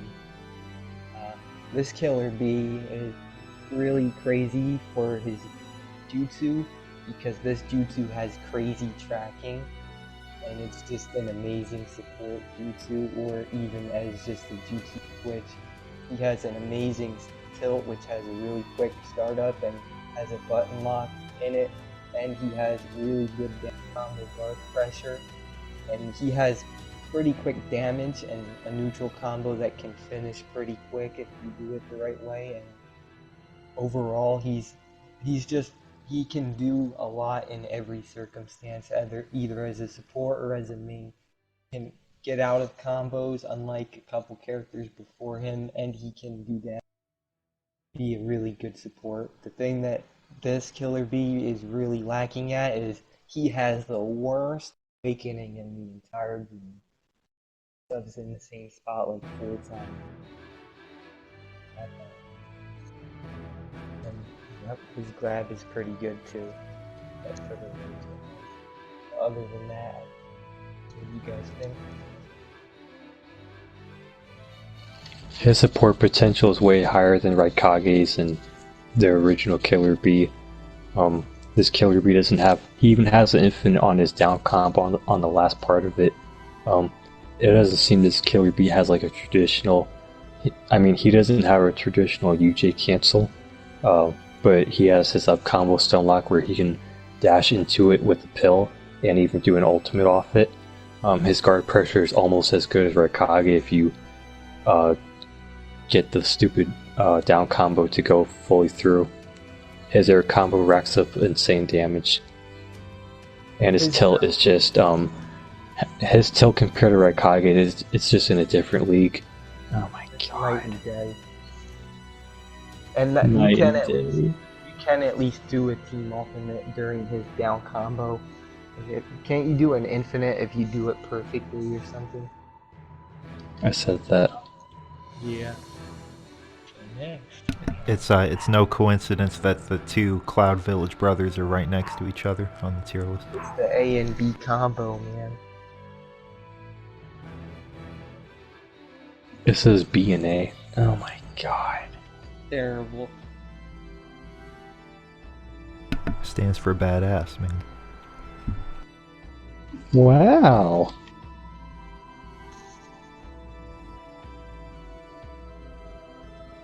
Next we have Alive Hashirama.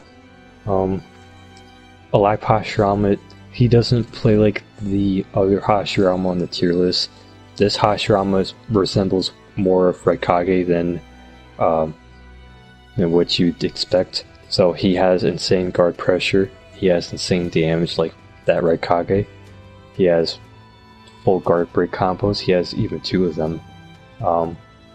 One for a strike back and one for a regular knockdown. This Hashirama has several things about him as a main at this point, as you can understand. He has the Shuriken Jutsu where you have to pick him as a main, but you get that Shuriken Jutsu. It's one of the best stalling jutsus. This Hashirama offers good items. He has his grab is very it lingers very his grab lingers for a good amount of 3 seconds or something, and it's an anti-air. He has a huge back hit on his air combo. You can just put this Hashirama on any team just because of his Shuriken Jutsu, and he just works. He has fast combos, they transition fast, and you get a lot of damage out of them quickly. His awakening isn't that good because you're forced to change your jutsu, and you might as well not awaken with this guy unless you're forced to from a Link awakening. He could practically jail with his guard pressure, and yeah, you understand his combo potential is just up there. Next we have Choji. Now Choji he's there because he's a dash cut and probably the best support dash cut in the game. He's an air support and he's a dash cut, so that makes him pretty insane. And you can switch into him. If you do switch in, you can do his 2-hit infinite or cancel with him, or you can just go for an awakening if you're at that point in the game, which his awakening is actually pretty good.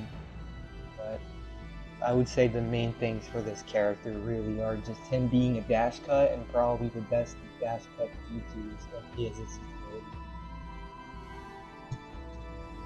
Next, Choji offers a really good awakening with the fact it changes up how he plays. He goes into butterfly mode and he just turns into a beast at that point. he can do a lot Yeah. in that mode. Next we have Sakan. Now Sakan is And Ukon. now careful. Sakan is a really good character, and I actually think he's pretty underrated because I don't see many people using him. But he has really good guard pressure in his up combo, and he has a neutral combo, guard break combo. He can continue his neutral combo even if the last 2 hits miss. He's a charge guard. He's got good items, a pretty good awakening with how it can hit you across the map or you use up close. He's got a really good tilt that you can camp for a while with some weight, especially using his jutsu as well. You can just wait with him and just not let your opponent get in. His jutsu is a big wall that he puts up that can just make your opponent really have to get around it, which is really annoying sometimes.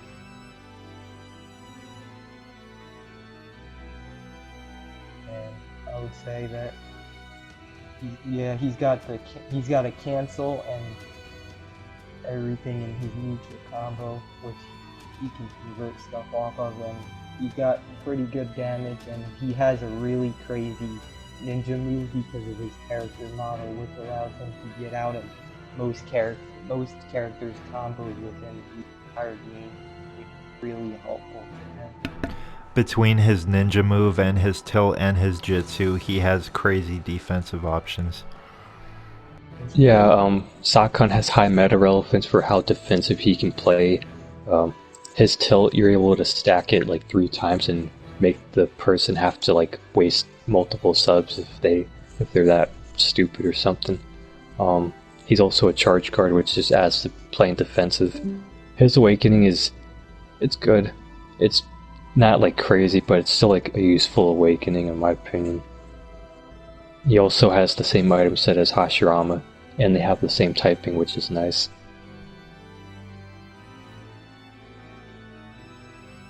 Overall, a really good character, and I think he's pretty underrated. Not enough people use him. Yeah, really underrated. He has a lot of things he can do.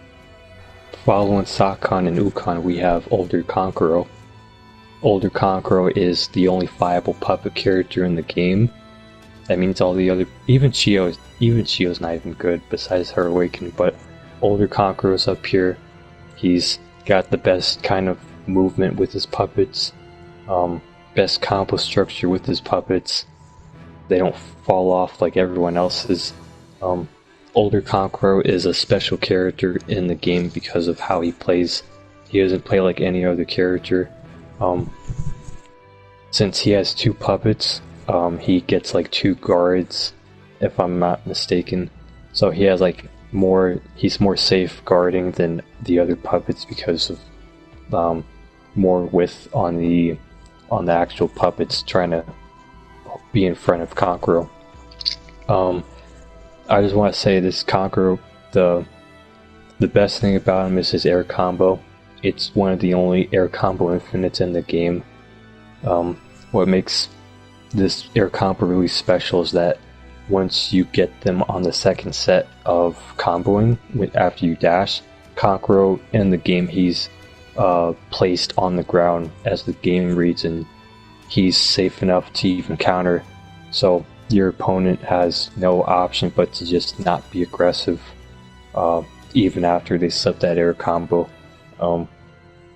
Like all other puppets, Kankuro is able to do the usual puppet tricks like following up with a certain move or any move after he subs, but while the puppets are still not being affected. Everything else about Conqueror is okay. He has one of the best grabs in the game. He has a really good tilt for switching in and doing a puppet air tilt, which is unique to puppets. He offers good items. The problems with Conqueror is that he subs in the same spot for certain parts of his moveset. He has one of the worst awakens in the game. Awakening with him as a main is suicide. Older Conqueror, since he's a puppet character, it's really easy to just counter those kind of like attributes in the game, just knocking down the puppet. He suffers from that a lot. Even his air combo can fall off when he's at a certain part of the map or a corner, or just in general. It's happened to me like probably 40% of the time, which you wouldn't think it'd be that many times, but that happens. Older Conqueror is, you have to build a team around him. It's even risky to like mix a team or make a team mixed with him, not trying to main him, but like not trying to use him as, I wouldn't even mix it with him. Conqueror has some of the highest meta relevance for how defensive he can play and how rewarding he can be if you play with him the correct way. But even then, he can still be hard countered by the characters above him, which is why there's been an argument in the community for years that Conqueror should be S tier, he should be banned and whatnot, but like objectively the characters above him right now, almost all of them just hard counter him. Conqueror has one of the highest matchup spreads in the game with how convenient he can play with his own puppets for trying to go into his air combo with. That's just able to like change how the rest of the cast has to approach him. So that's what I mean. That's what I mean from his matchup spread. Other than that, I think this is where Conqueror truly is placed, because behind him, it's obvious those characters aren't very. They literally have almost nothing to really fight against Conqueror or even overpower him, and the characters above him clearly do. Following older Conqueror is one of the counters to Conqueror. It's older Shino. Older Shino is a square character. He's the best square character in the game. He has high meta relevance. He has decent to good meta relevance, not high. He has the best square combos in the game for the fact he has infinites with them. They have They have really good tracking. He's good at playing defensive pretty much. You have to kind of make a team around him. You can mix it, but you still have to focus the team on him half the time. Shino, there's not much really good things to be said about him. He has a strike back in his air combo, I guess. He could be safe after his air combo when you guard correctly. Everything else besides his awakening is just not good. He has a lot of weaknesses with his square combos. He can be easily punished when you directional 7 get in his face and he's forced to not do anything. The only thing he can do is probably switch sub and be safe after that. Older Shino, he suffers really hard from his jutsu because of its slow startup, and it's just, he needs like a mid to long range jutsu to like be as effective as the characters above him. Even the characters behind him have a really good chance of just like overpowering him, as long as you know how to directional sub in front of him. Another weakness to this character is his square combos. You can just chakra dash through them. You can backdash them, so you can force him to have to approach you and waste resources. His awakening is good for the fact he can follow up his square combos with his awakening actions, but you can still just, it's easy to fake those things when you know your escape options. Shino's really good for setting up combos with his square combos. I mean, he's good for setting up with other characters switching in from his square combos, but that's about it. And this is his limit. Above older Shino, we have Setsu Obito. Setsu Obito is one of the He's a very unique character in the game. Right off the bat, everyone knows Starzerotachi for his tilt and how you play with it. So his tilt can just run through anything in the game. It could counter play styles. It could counter people running. It could you could use that same tilt to run. It's one of the only tilts in the game you can do your tilt cancel tech with. It's not worth doing it with him though, because you have to do it too early for it to matter.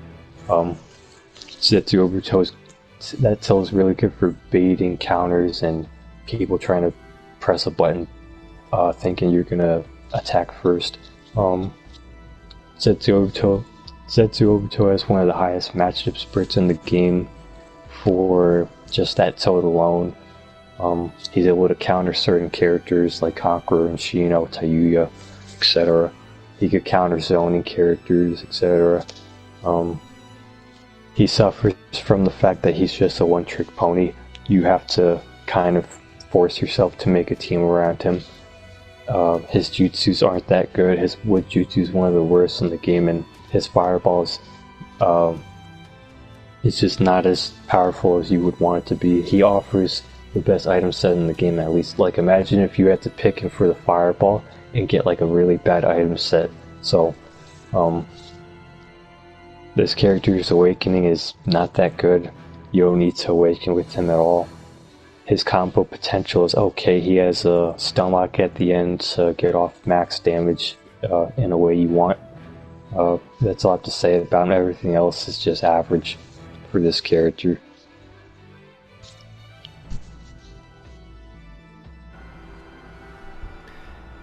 And next in A tier we have Itachi Uchiha, one of the most liked characters in the whole series, and certainly a very strong competitive pick in competitive Storm. Itachi has a very good main and support role. As a main, he offers everything you would want from a main character, with decent guard pressure with his air combo mix-up options, and he also has a really good infinite in his down combo and up combo, and he also has an infinite with his neutral being a hollow step. Itachi has, well, he has really good damage output with his down combo being an ultimate cancel and a pill cancel. He has good mix-up options with his air fireball, which is significantly faster than his ground fireball. He's also a charge guard, so he's a very good support role character because he can operate as a charge guard and an air support. You don't want to use him for his items, of course. His Susanoo Awakening is really good. It's actually one of the best Susanoos in the game. It has really fast combos and really, well, all the Susanoos have crazy dash priority, so you can actually spam dashes to waste subs, and then with this Itachi's first hit being really fast, you could use that and you basically get confirmed damage if you play it correctly, which is really, really good. His ultimate actually has invincibility frames and crazy priority, so it can catch people in weird spots you wouldn't expect. But yeah, all around this Itachi has been a pretty staple character for team building and decent main and support potential. His tilt is really crazy too. He's got a really fast tilt to get out of combos, and it goes through stuff. So we could use that to go through certain things. It's really useful too. He has high damage output and good jutsu selections.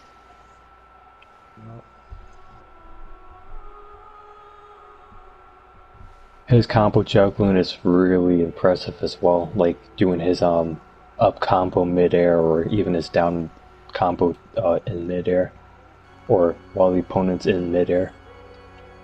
Next we have Older Gar on A tier. Older Gar is one of the strongest aggressive characters in the game. He has his biggest trait about him is his first two hits, so the first hit comes out really fast and the second is has enough stun for an infinite or a UJ cancel, so this guy has really good combo potential. His combo potential falls off for trying to juggle. which Itachi kind of has over him. Older Gaara can play neutral with his first 2 hits, and you can't really be in his face or try and recklessly dash at him because of those first 2 hits. Older Gaara does, I think he does some of the most, he has the most block stun potential with his up combo out of almost any character in the game. Like, only like a couple characters can get out of that. He can just keep you stuck there and you have to take a whole up combo on guard if you don't jump guard. This guard has a good jutsu. His Sand Tsunami can be used as an OTG for extra damage. You can use it after an ultimate if you time it right. This guard has really good Chakra Shuriken. They have delayed timing, so we just call them out. When you do the Chakra Shuriken input, they'll still come out, as the second set will still come out. This guard has a really good grab. It's also really good for buffering with leader switching, so that's like really good support utility. One of the other best things about this guard is his air combo. Besides it being a strike back, it has insane priority if you like end up getting yourself caught in it for, let's say you're jump guarding, and then he'll do the rest of his air combo on your guard, and he could just bait a counter at that point. Is this guard a charge guard or a break guard? I don't remember. Charge guard. Okay, so he's a charged guard, so that's nice. Going into his awakening, it's not that impressive. He has good awakening actions. One of them is able to be a safeguard to any jutsus in the game. This guard has an unblockable tilt, which does some of the most damage for a tilt in the game.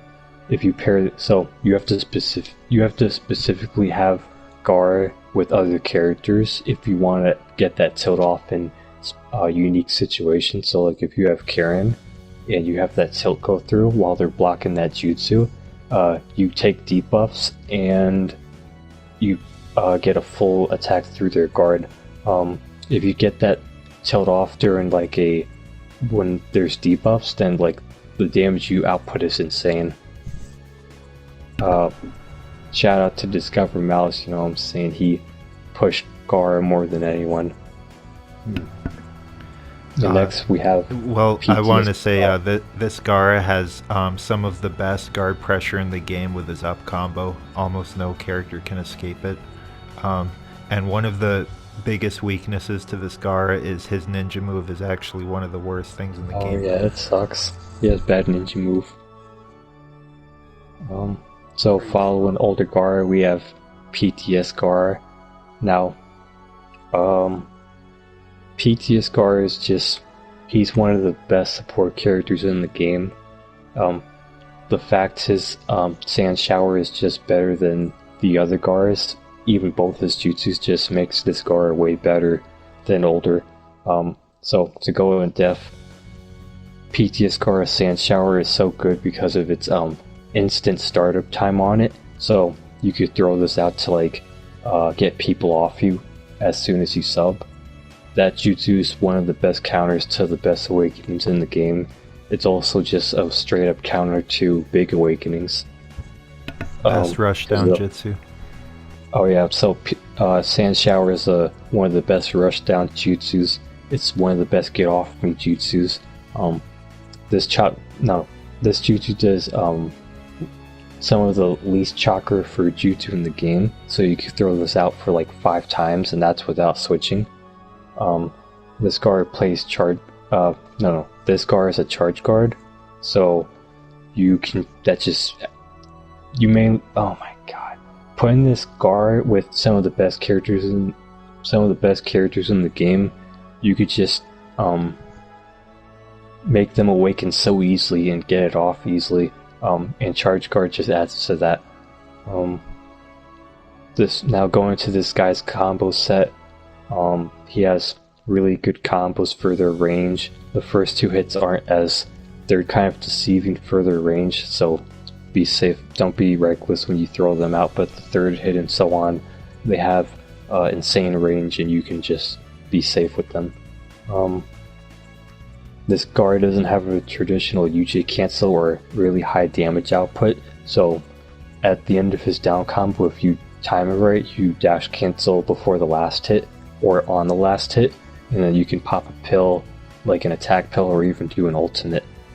So that's his way of getting max damage. You can also get a guard break pill when you ninja move time when you time your ninja move right for that down combo sequence. This Scar's Chakra Shuriken push you back extra, like an extra set of distance. No other character really does that, but that's what they do. He has a reset in his air combo, and overall he has some of the highest meta relevance in the game because of his jutsu. Next we have Madara with the fan from the war.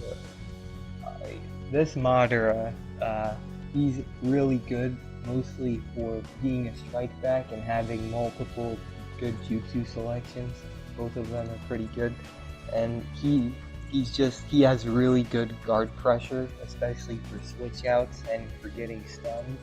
He can get a conversion from that really easily, and if they go back into it, they get stunned, and it just lasts a really long time. His tilt is actually pretty good if you time it right to be able to push them off of you, because it does start out pretty quick. And he has really good range in his combos, and he has a cancel. He has like a semi-cancel in his up combo, and he has a chakra dash stop cancel in his down combo.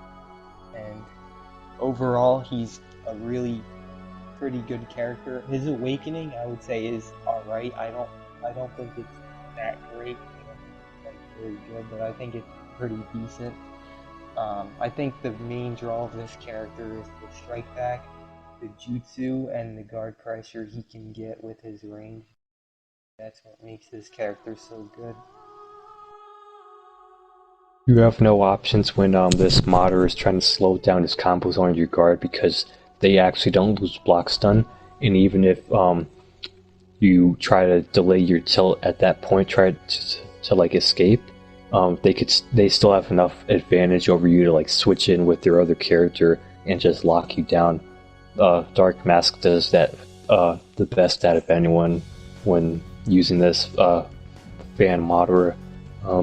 This modder has great jutsu variety. Both his jutsus are very strong. They counter pick characters and whatnot. His combo structure is really good. He has multiple infinites, and I think Rage mentioned his up combo having that switch and stun and having like a 4-second stun lock for your new character.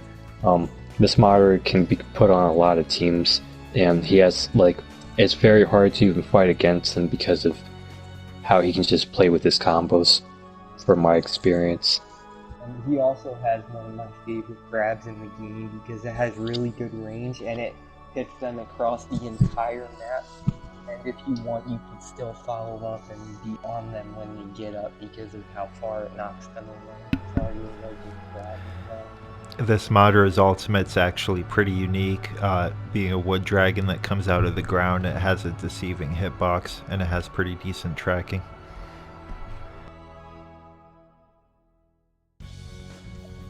Next we have May. May is a really unique character for the fact that she can do her 3 hits and then she'll shoot out a water ball that will track you and make it cross from that really well. And if you time it against jutsus, it will even go through at the beginning. She has really good guard pressure for her up combo. She has her down combo infinite, her up combo cancel, and she has her 2-hit cancel as well if you do it really fast. She has an air combo conversion to a ground combo, which is really crazy and pretty unique to her. And her jutsu, while they're in the air or on the ground, and will do more damage if it does so. And it has really good tracking that you wouldn't expect. I would say that the thing that holds her back is the fact that you have to use her pretty much as a main for most of the time. because of how her stuff is set up with her 3-hit. I would say that her grab is one of the worst grabs in the entire game, which isn't very good. And I would say that something really unique about her is also her ninja, really crazy, which is part of why she's so high up, because she can get out of combos really well. So I think that Mei is a really character that has options for almost everything, and I think her awakening is actually really crazy too. Those water dragons like actually do a ton of guard damage and have a lot of range when you use them. Mei's combo potential is really crazy because she has her up combo with insane guard pressure and can convert off of it, and her down combo is an infinite, and she has an air to ground combo conversion that's like pretty easy to do. And her jutsu is actually a really viable support jutsu because of its tracking and how it goes into the air. It can literally track like from a 360-degree angle. That thing will literally, you could use it while she's on the ground and it'll come up to the sky and hit you. And on top of that, it's an OTG jutsu. So yeah, really crazy. Really good jutsu buffer with her. Mei's jutsu is the highest damage jutsu in the game. If you pull off the tech with it, where when you switch in from the buffer or something and you hit the opponent with your new character at the same time with like a combo, it's just like her jutsu will do double the damage. You'll hit like twice. You mentioned her 2-hit UJ cancel. Oh my god. Yeah, she's got like several ways to get max damage off. Mei's second hit is really unique because it's actually like a physical object that can block other jutsus when it comes out. But it's also special, so you can't counter it. That's right. So it's an insane first hit, and it's very unique. Mei overall is just a crazy character for her guard pressure, her cancel opportunities, her ways of getting out of combos, and her jutsu being really good. You can try to make a team around her, but it's not worth it, and then trying to mix a team with her can be hard, in my opinion.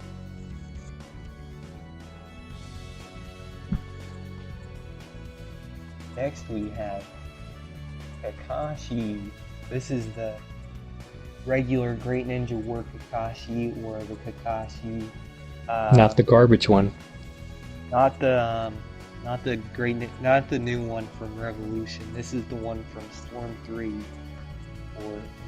This Kakashi has a crazy hitbox. His hitbox is really just, it shouldn't belong in this game. It shouldn't belong in the game. We have pictures of it too. When we edit this, we'll probably show a screenshot for you guys so you can see. That's terrible. There's a screenshot. We have non-believers, we have naysayers, but it's true. This Kakashi's hitbox is just really... And that's pretty much the main thing about this character. And his block's done. Yeah, that's what pushes him so high. His hitbox and being able to hit you on guard, like to jail you so crazy. Like the thing that... Yeah, and his jutsu's not too bad. I think his awakening is pretty decent with... Yeah, he has viable support functions.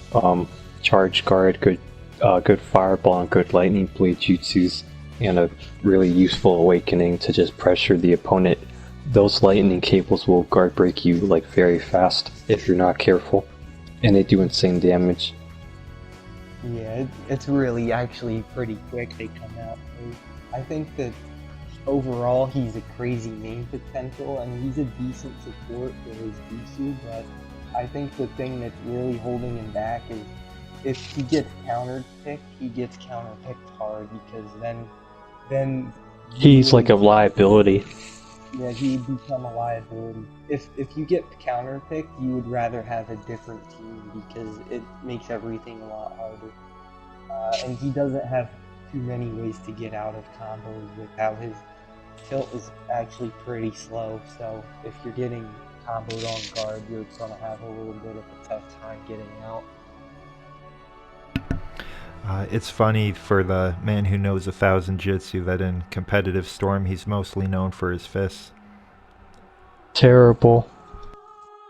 He's mostly known for just punching them in the face and not letting them move. And kicking. Yup. Terrible. That's Kakashi for you. Stupid hitbox, stupid jail, stupid character. Alright. Above Kakashi we have the last Sasuke.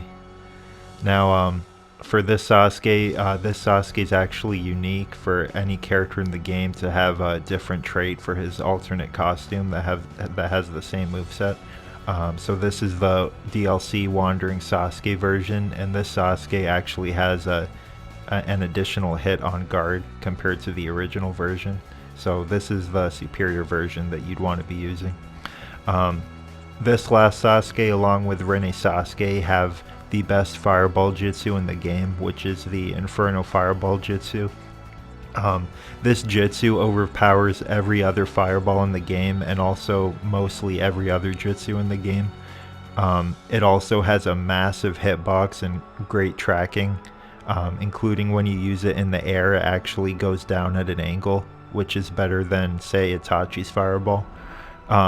So this jutsu actually is so good that it actually pushed the Sasuke up this high because it just has crazy neutral presence, and you could just like spam it and throw it out, and it's really, really good. Besides his jutsu being that crazy, this Sasuke has, well, he has a crazy first hit with how long his leg reaches out, which is similar to Pain. He has the easiest infinite in the game along with Nagato, so like you could literally just pick up Storm and pick up this character and use his infinite right away. It's that easy. And you can... His infinite is so easy, you can stop the combo and wait and start the combo again. Right, so very easy damage going off of his infinite to say an attack up pill or into an ultimate or into a jutsu. You have so many easy conversion options with it. He also has an air to ground reset. If you slow down his air combo, you can reset with a ground combo. His awakening is really, really good. It's probably the best Susanoo awakening in the game. It has insanely fast attacks and insanely long reach with the katana sword. This Sasuke is basically a hybrid of a main and support role. He does both. The only thing that's questionably bad about him is being a cover fire, but honestly that's not even like terrible. Yeah, all around a very solid character. He doesn't have escape options, but since he's a tall character, it's going to be almost impossible to traditionally jail him with your air combo priority character. Yeah, this Sasuke can be put on any team you want, so he has really high meta relevance. That's how good his jutsu is, and he can bring his air combos to the ground too. Pretty crazy.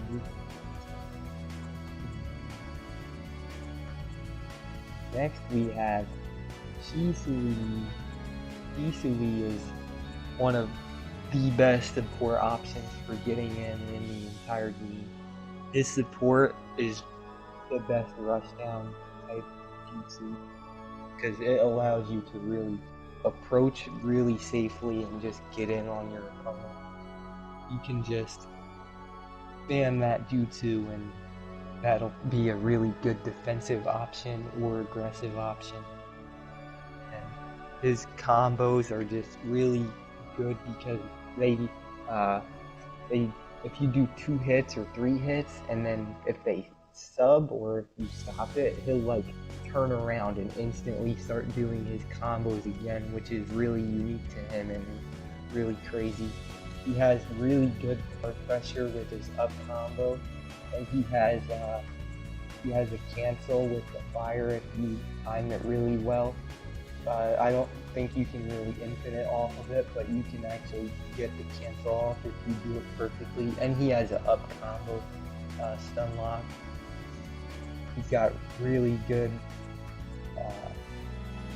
He's got really good synergy with every team almost. You could put him on a lot of teams and he'd work out really well. the things that I would say about him are lacking. Or his awakening isn't that great unless you. And I think his awakening jutsu is okay as a support jutsu. But I say the main thing about this character is his combos are really crazy, and his jutsu is just one of the best. Along with Mitsuki and PTS Gar, one of the best rushdown jutsus in the game. Shisui has unique traits about him with his ninja move, and well, the fact he teleports. So well, for his ninja move, he gets a lot of distance from just doing ninja moves to be evasive and dodge attacks. It's so convenient. The other convenient thing is his combos. He teleports during them, so he can dodge support attacks that try to stop him. One of the other unique traits is his, if you like sub too early out of Shisui's combo, like let's say the second hit or something, he can just reset his flow and just start up anything else again, like Edo Minato. But well, with Shisui, it's actually instant. It's actually a specific hit based where they have to sub out of it. Shisui has a nice air combo reset where you switch out and throw a shuriken before the fire hits and it misses. This character is held back by his escape options, like his tilt's really bad, his awakening, his grab sucks, and he doesn't really output a lot of damage that quickly, but his ability to set up with his combos, and his, like, I always use his up combo for that. It's so convenient, and it can like double sub the opponent. His up combo and his neutral combo can sub the opponent into it again.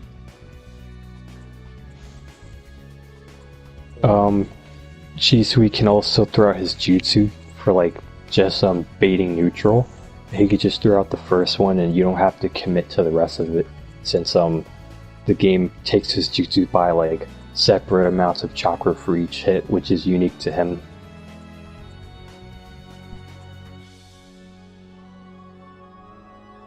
Overall, really crazy. Next we have Yugito. Oh my gosh. Yugito has a really good hitbox, and she has a crazy kill. And her damage output is really good as well.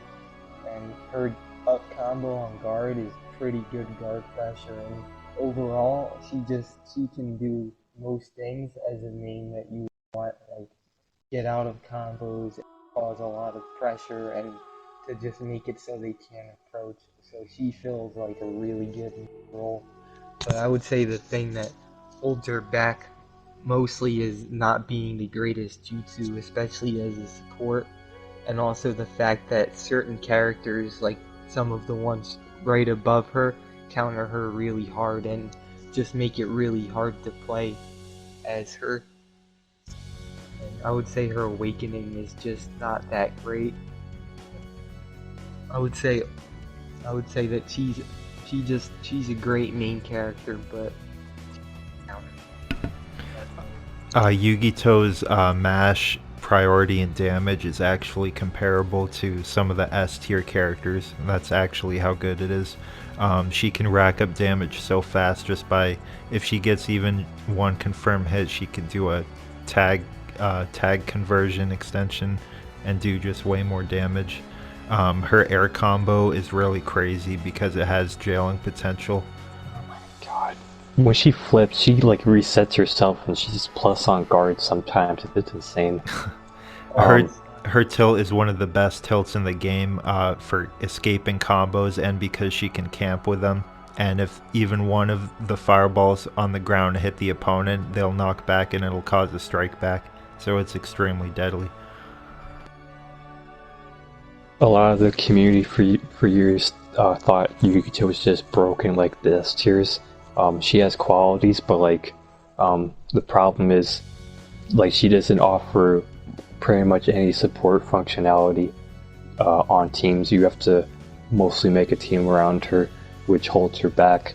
She doesn't have traditional UJ cancels, She has her jutsu's actually bad. Her awakening is actually bad. Her support type sucks.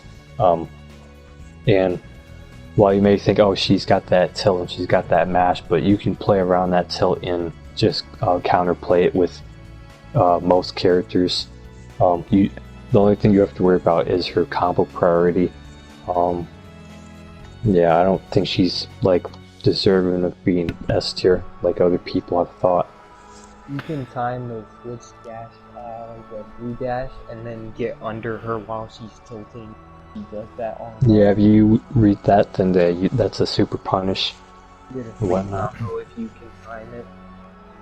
When you look at most of the Jinchurikis in this game, most of them are decent to below average characters, and this is Yugito's basically like a cat that had too much catnip, and this is what we No. get. Like, she's literally just a cat that went insane. Terrible. Next on the list, we have the first who was gifted with the 6 Paths power. 6 Paths Jubito.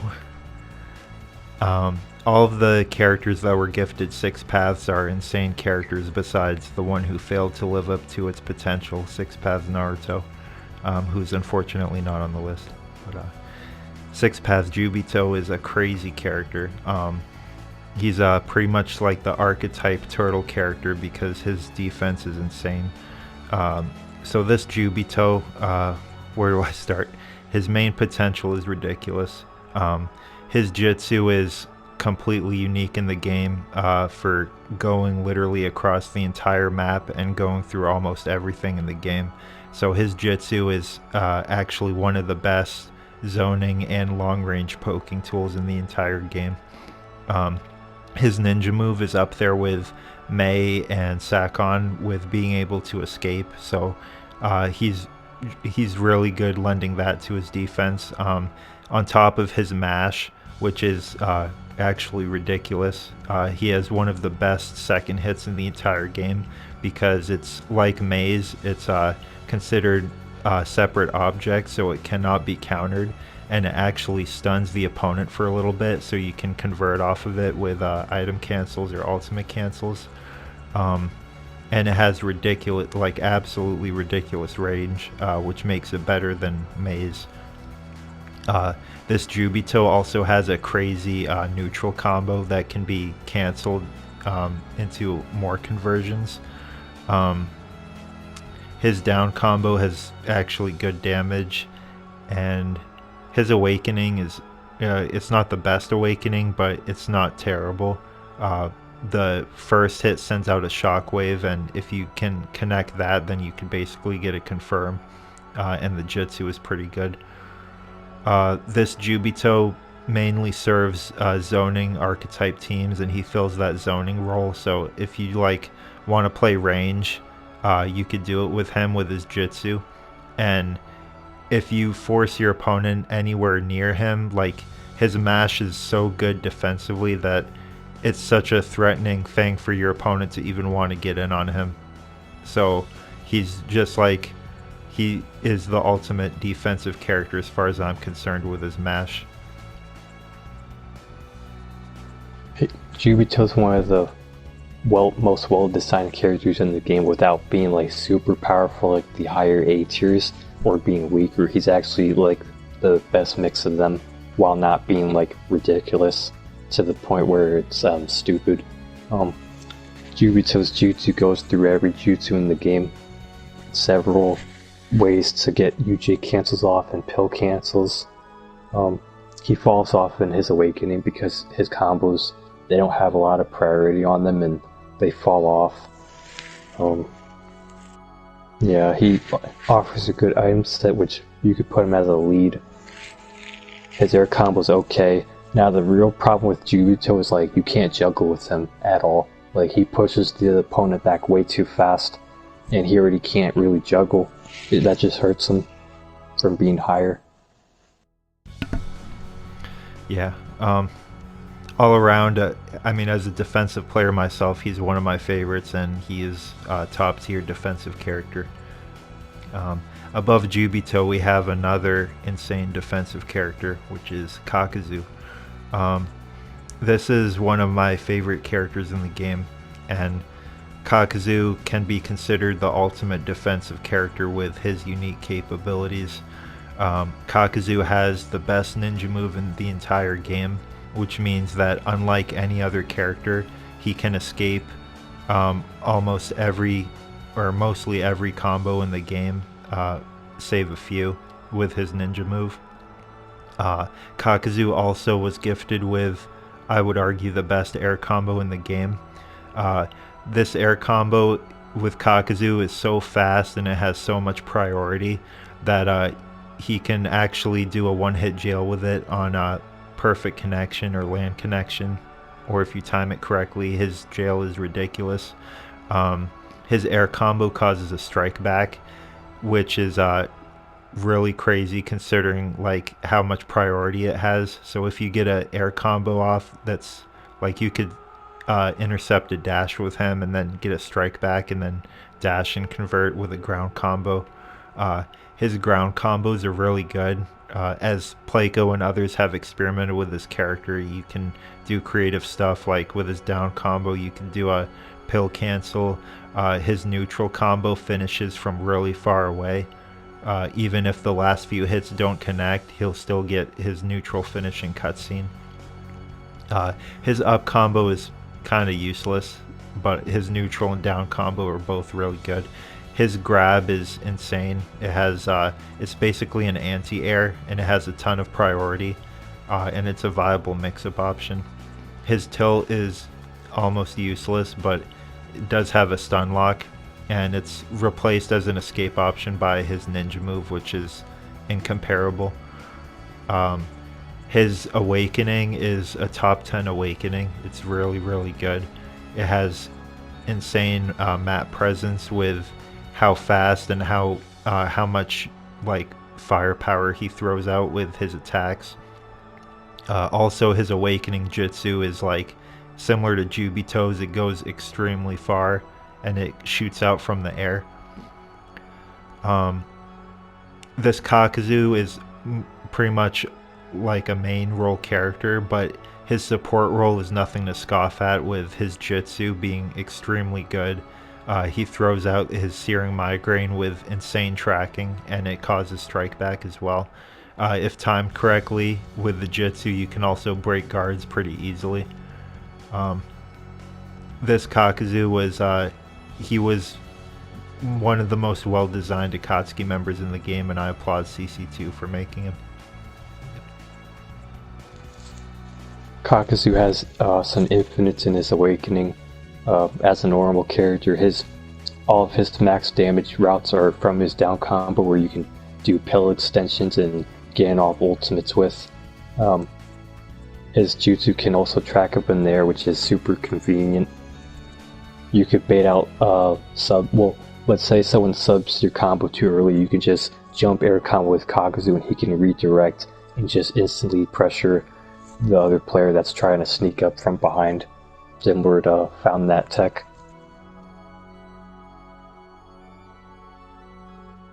So next character we have is Sarada. So Sarada Uchiha, you all know her. I pushed her and all that, yada yada. Sarada is she's one of the most fun characters to use in the game for me. I don't know where to start with her. No one used her, so I used her. Sarada is one of the best zoning characters in the game. She doesn't have a lot of options to like really zone and play it aggressive, but the options she has, the few she has, she's able to like do several things off them in exchange for having like several options in general, if you understand that. So Sarada is one of the best characters in the game for escaping combos. She's better than even Kakuzu at doing that, and that's thanks to her tilt. So if you're in block stun, you're able to tilt switch with her and try an air combo with your other character. If you have good synergy with that set play, like if you have Kakuzu or Sasuke or Pain with the crazy air combo to that just goes into instantly, then you could just overpower the opponent that way from pressuring you. Her meta relevance is super high for being able to play every role in the game: zoning, up close, neutral, neutral. God, there's like several things. I need help here. So when you needed help with talk about Sarada, like there's several things for each stupid thing with her. Oh my god. Well, firstly, kind of like Mei and Jubito, Sarada's second hit is like extremely unique in its function. She throws shuriken that can go across the map, and they do a ton of damage. So if she gets that shuriken off, if those shuriken connect, she can literally get a confirmed dash from like halfway across the map, and it's crazy combo starter and combo opener. So just the fact that she has that shuriken as an option in her combo is very threatening and neutral. It's sort of like the centerpiece of her kit. But it's better than me because it's quicker, it starts up faster, and it confirms into a dash easier. Sarada is able to hard counter characters because of that second hit, like Yugito. Yeah, it really doesn't let them do anything they want. Sarada can get confirmed neutral combos off of guard break. Guard breaks, and she already does a lot of damage out, but she doesn't have a UJ cancel. She has like a air combo infinite if you time it right, but she already gets offered with some of the highest damage output, some of the fastest to rack up with, and I did that on Rage together, I think today. Her down combo can finish the cutscene at weird parts where you wouldn't expect, and it'll still connect.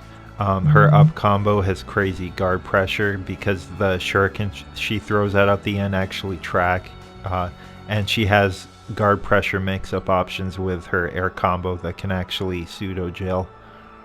Is the best item set in the game too. That just adds to her damage output. She does a backflip on her down combo so she can like dodge people trying to punish her after they sub. I've actually done that before. Her second hit also helps with bait encounters even if you're not trying to. Like let's say they're like mid block stun in the air, but then they fall down and you can counter easier. She could just bait that with her second hit, and I've done that like dozens of times. When it looks like she should be hitting you, since she's like a small character, she doesn't hit you as close as you'd expect, and she baits counters from that as well.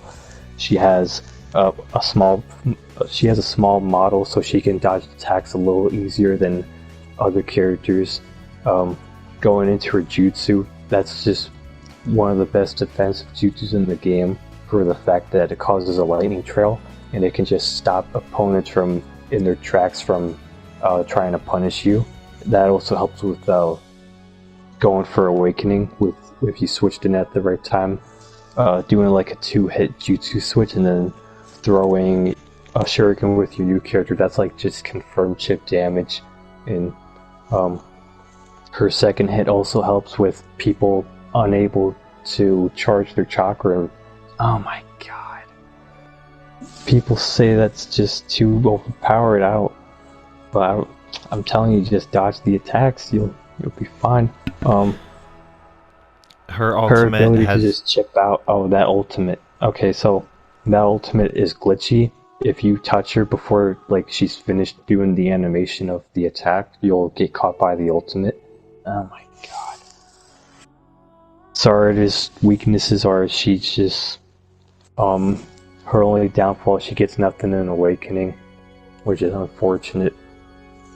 Her tilt, you're able to do several things with that tilt. You could do one of the things unique to her, you could do ground tilt switches, because she goes in the air, and being in with your new character, you can bait out people trying to punish you off of that, and that tilt causes a stun lock. It causes enough stun for even a long time, and you can do whatever you want off that. It even double subs. The windmill tracks after you sub. It like tracks almost mid-screen. There's just too much about Sarada. She's just crazy. yeah, she's a crazy character, and as far as Road to Boruto characters go, her and Mitsuki both really lived up to the potential and hype of them being strong competitive picks, whereas Boruto has completely failed. So hopefully, Terrible. well, I mean, it might be testament to how bad Boruto is. Maybe even CC2 knows it. None of the Borutos are good. Rage, what do you think about Sarda? You have fun playing her? No. She doesn't give you many options playing her because of how much she offers as a character. She's a centerpiece, neutral, dominating character, and she's very relevant in the meta right now. Almost no one uses her still. Which I even told people to use her. I'm not afraid. Go use her on me. Watch what happens. I'll show you how to beat her. So above Sarda, we have the last Naruto. Oh boy. This character has been the center of some controversy since the inception of the tier list. And that's for a few reasons. So this last Naruto has the best jutsu, well, arguably the best jutsu in the entire game, which is the Rasengan Barrage. This jutsu was so controversial that it was banned from competitive and different competitive formats. The reason this jutsu is so good is because Naruto sends out 2 different shadow clones with Rasengans that have crazy tracking. And if even one of them hits you, you get a strike back, which is a crazy combo. And he has fast recovery, which is just dumb. And if you hold down the jutsu, he sends out 4. But that doesn't even matter because most people jutsu switch with him. So besides that jutsu being as powerful as it is, this Naruto has really crazy main potential and support potential.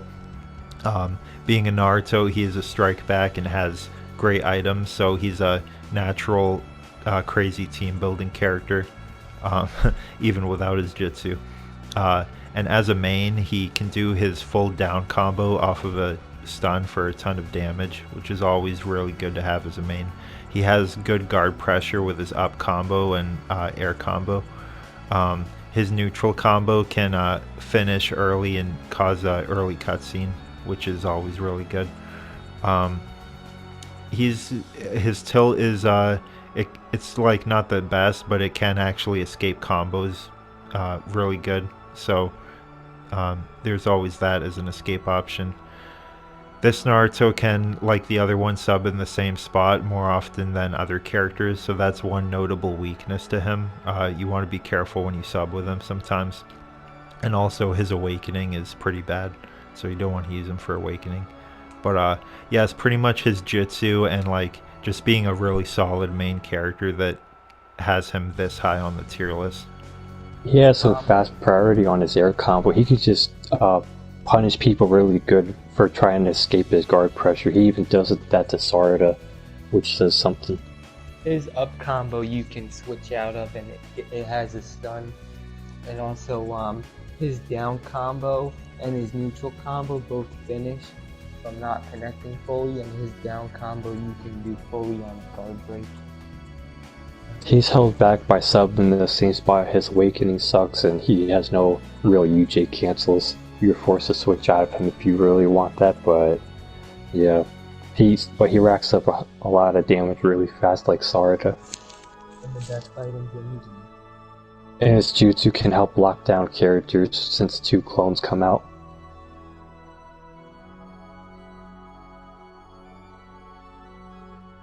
Following last Naruto, we have Rainy Sharingan Sasuke. This is the best Sasuke in the game. He has really high meta relevance. He's just awesome at playing both a main and a support role. So when you pick this guy as a main, you get access to his Inferno Fireball jutsu, one of the best jutsus in the game. You get access to one of the best ultimates in the game, the one with invincibility frames. So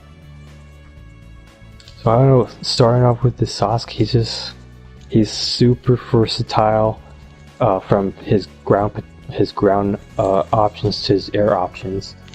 I want to start off with his air options. So he has one of the best air combos in the game for baiting people trying to attack you, or even after subbing, you can reach people better than even Kakazu with that air combo, from my experience.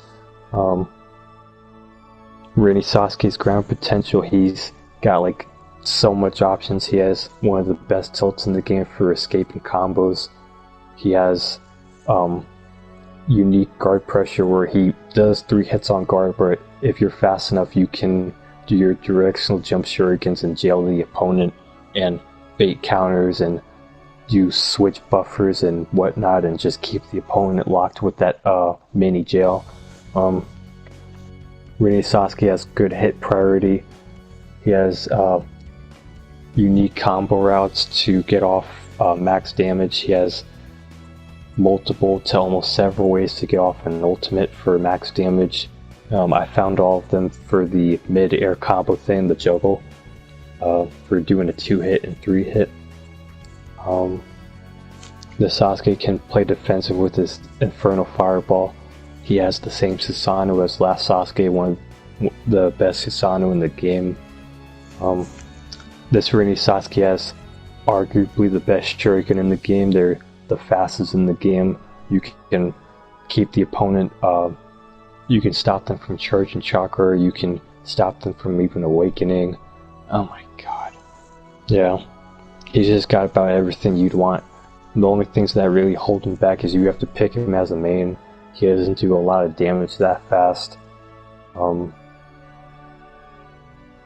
And his combos really fall off in the corner, or even if you miss, like, if you're not like too close enough for one part of his combo sequence, if you're not even close enough, that combo will fall off. That's practically what holds him back from being higher. Yeah, what do you guys think? Yeah, all around this Sasuke is like really ridiculous and a meta-defining character, being that he literally performs in every state of the game. He's one of the most unique characters in the game. Yeah, his Shuriken is worth elaborating again because that really is one of the most like powerful poking tools in the game for its speed. The fact that you can just check people from across the map from doing anything is like insane. So he can check people from across the map, and then from there he can play neutral in a variety of ways with everything he has.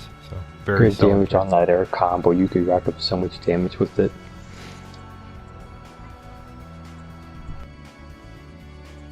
It's a shame that Six Paths Naruto wasn't given this treatment. Oh yeah, night and day.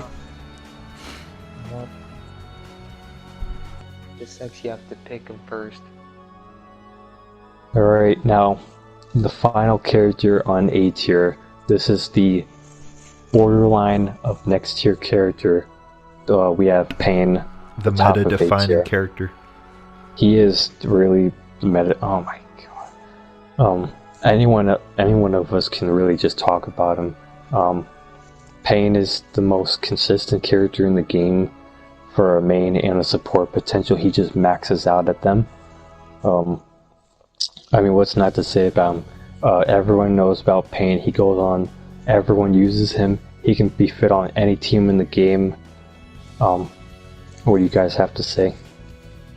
He's a crazy support because he's strike back and he's an air support, one of the quickest usages in the game. Really good items. This character kind of serves as the pinnacle of CC2's design for how good he is in having almost no weaknesses but still not being broken and people still respecting this character. It's testament to how well of a design character he is. Pain's jutsu it synergizes with almost everything he has, being a strike back and having it being able to be cancelled, and you can call it from the air or the ground, and everyone uses it because of just how convenient it is to call out an almighty push to save you. Everything from his combo structure to his guard pressure to his defensive options are all really good. Ideal. His tilt is known for being like insanely good and being one of the best tilts in the game. It has disjointed range. Even if you counter at max range, or even after it's max range, you can't. He can't be blown back by a counter.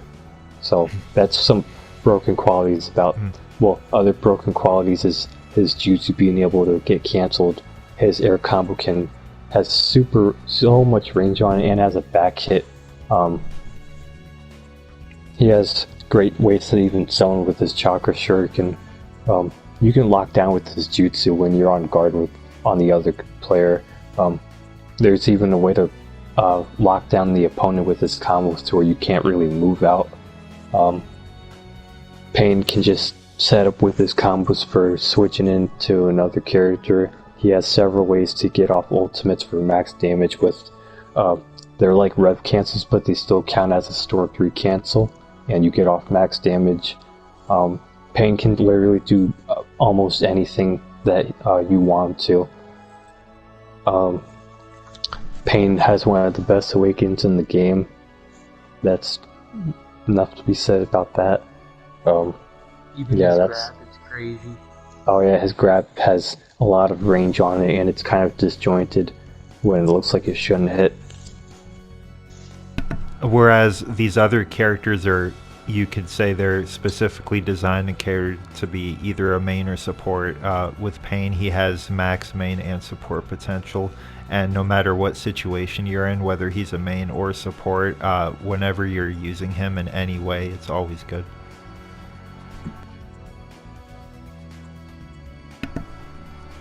His awakening is also ridiculous. It's probably a top 5 awakening. With its actions and how he can rush down with his missiles and cancel the animations, which is noteworthy of how it's different from Nagato's, because Nagato's animations don't cancel as quickly. So yeah, very consistent pressure with that awakening. Pain still can stun lock you on guard, and if they pull you in right, you could just like literally be so open and have no options. Also, Pain's grab has insane range and is disjointed. It's a really crazy grab. Almost everything about him is crazy, though. I think that's pretty clear by now. He's able to... Okay, so like trying to punish Pain when he's comboing on your guard, even if you know the gaps, one of the really powerful things about him, he has way better recovery than most characters, so it's way easier for Pain players to predict you trying to punish them and then punish you back because of how fast he can recover or react to. Oh my god.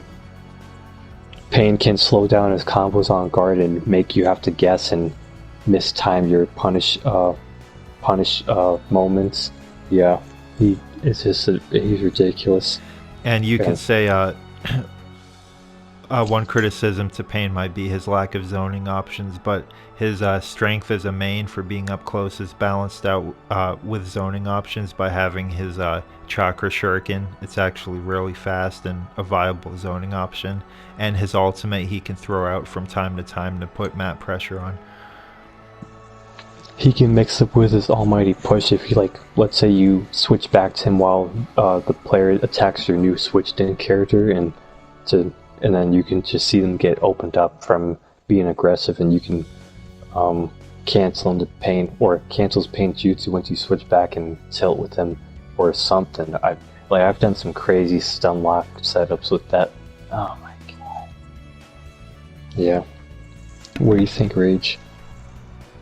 I think Pain is all around. He is the best A tier character, but in my opinion, I don't think any specific thing he does is too overwhelming to be considered S tier at all. I feel like he's just the most perfect designed character for how well he serves everything as a purpose. Alright, and that pretty much concludes A tier, which is once again my favorite tier, and by most standards the most competitively well designed characters in the game.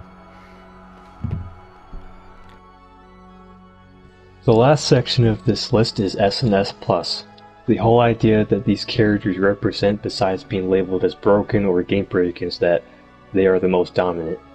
What I like to refer to as dominant in this game at the highest level is a character being so strong, no matter where you try to fit them on a team, their abilities alone will be able to easily carry the player using them. So, imagine constructing a thought-out team with like one of these characters, and the shift in their performance proves them to be the best of the best, undoubtedly. So, for example, Pain, he could be set for this as well, which at the very least he's borderline of being broken. That's where we put him as. But there's certain aspects of Pain that you just don't end up seeing with him that you find in these S tier characters. So that goes for any high placed A tiers as well. If you're wondering, like Sarada, people think she's S tier when she isn't. You're dumb if you think that. So since playing competitive from Storm 3 as early as 2013 to now, I've noticed how players think very arbitrary to judging characters or even mechanics in any of the Storm games. Mainly Storm 4, since there's a lot that's been judged arbitrarily. So these ideas of what a broken character is are what have helped me, as well as other noteworthy players, learn and judge how characters really come off as in Naruto Storm. Here we go. So starting off with S tier, the first broken character on this tier is Tamari. Tamari is one of the most meta-relevant characters in this game. She was reigning supreme in Revolution, not that good in Storm 3. It seems she was good in Gens, and that's about it. So that just goes to show how just relevant she's been for how broken of a character she is. The reason why she's S tier and a broken character is that it's because of her cover fire. So her cover fire is one of the best things in the game because it just shuts out the opponent's options for trying to pressure you. You can jail them with this cover fire, and you're wondering what does it do. So it shoots out a couple wind attacks from her square hit, when you press square once, and it also has a lot of active frames on the fan when she's like swinging it around. So it's broken because it shuts off the opponent from trying to pressure you. If you try to sub, you'll get hit by even the wind or even the fan, and the fan gives off a huge stun. So putting this with the best characters in the game, it's just like, it's unbelievably broken. As for her main, she's like, if I had to rate her as a main, she's like B tier, because she actually does have some nice things about her character. Her square combos don't connect, but her fan, she throwing it around, it's gonna get in the way of trying to stop her from doing square combos, because that fan will hit you. The jutsu's okay. The tilt is good for escaping, and you can do stun lock setups with it when you switch. The fact that all you have to do is worry about building up your team gauge to get it to half, and then having her cover fire ready, means you don't have to worry about her as being a main. And even if she is a main, she still has good options to play defensive.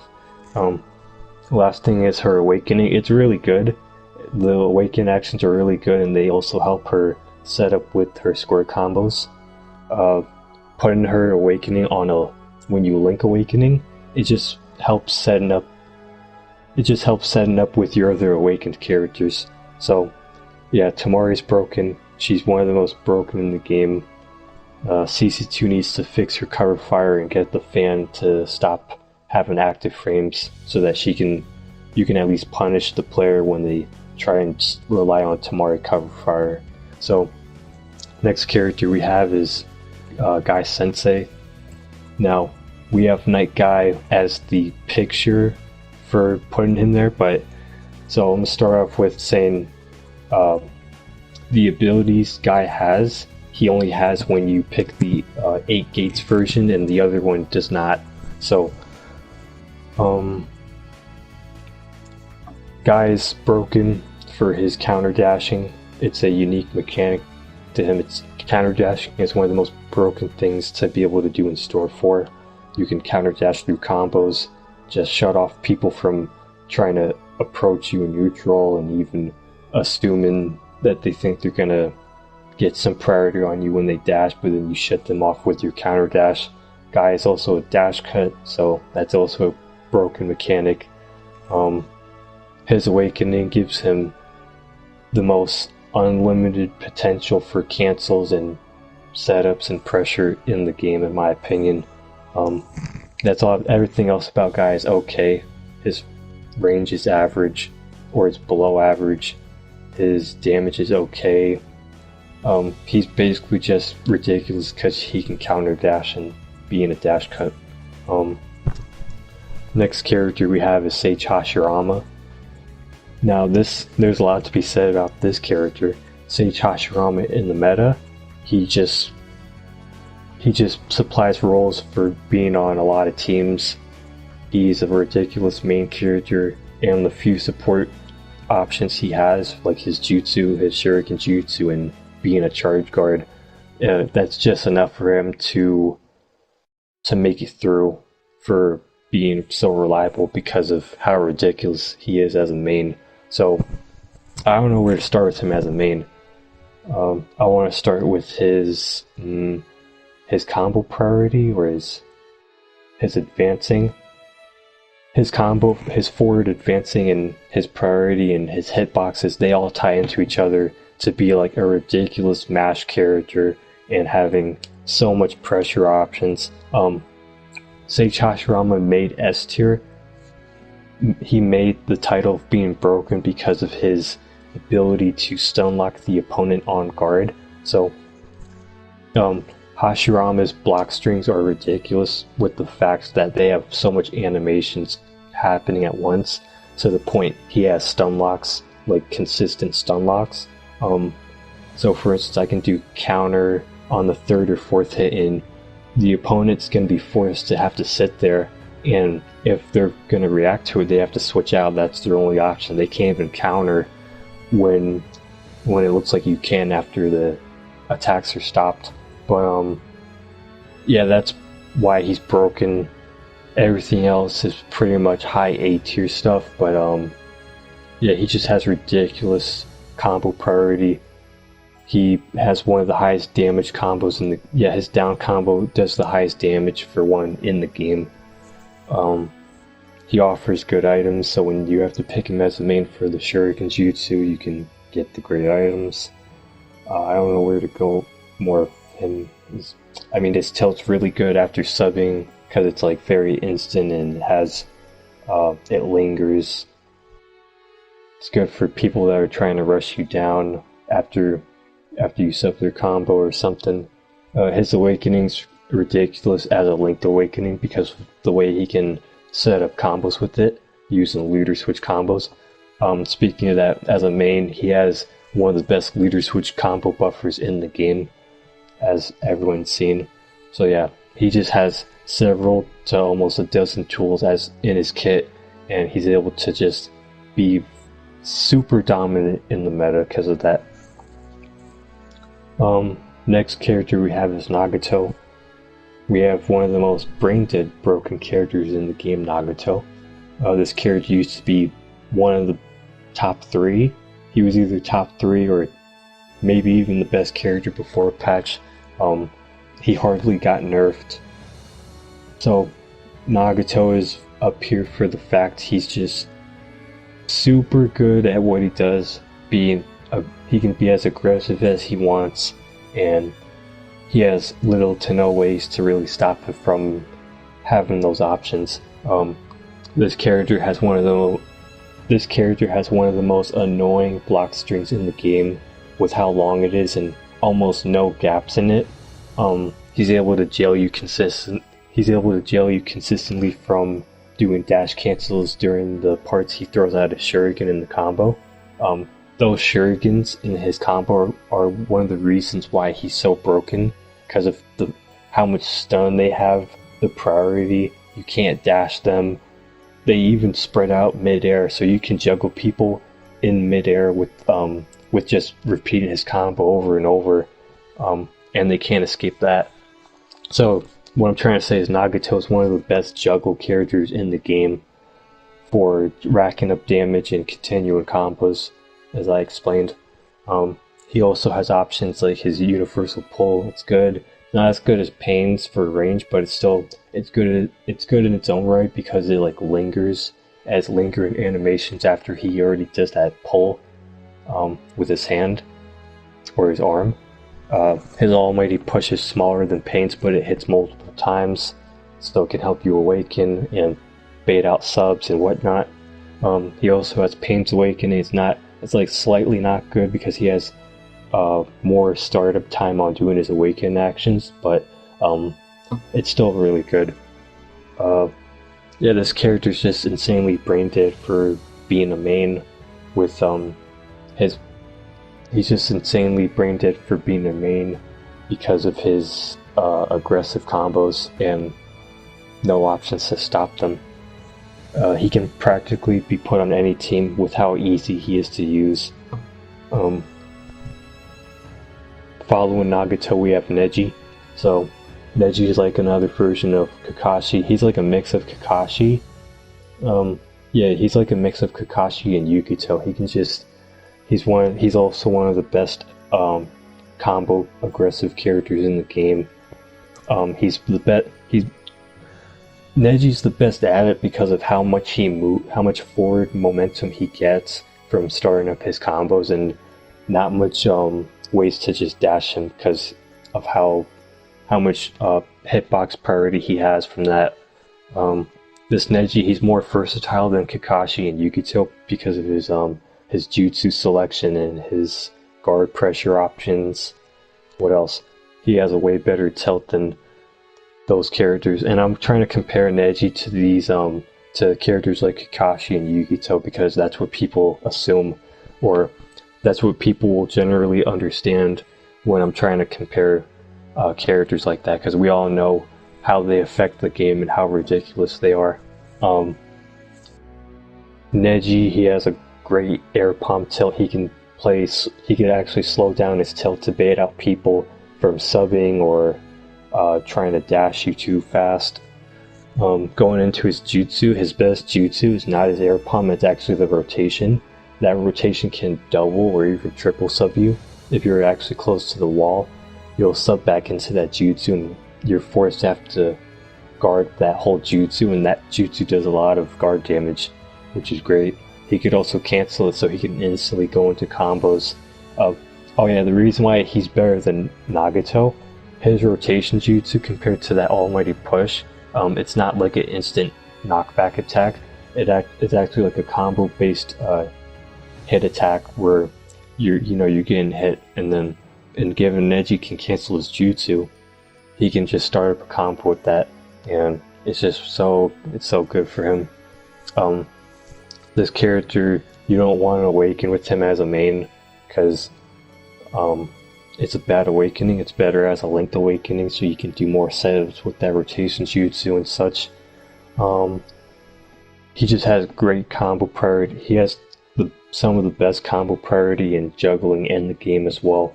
His air combo is also ridiculous for its rotation back hit, and it's one of the best for doing a dash extend stun lock on it. For his guard pressure, besides the traditional doing a full combo on guard, Neji, a lot of the times on his block strings, he can just do a dash extend into Chakra Shuriken for that guard impact trick and just break your guard instantly. He's probably the best at doing that.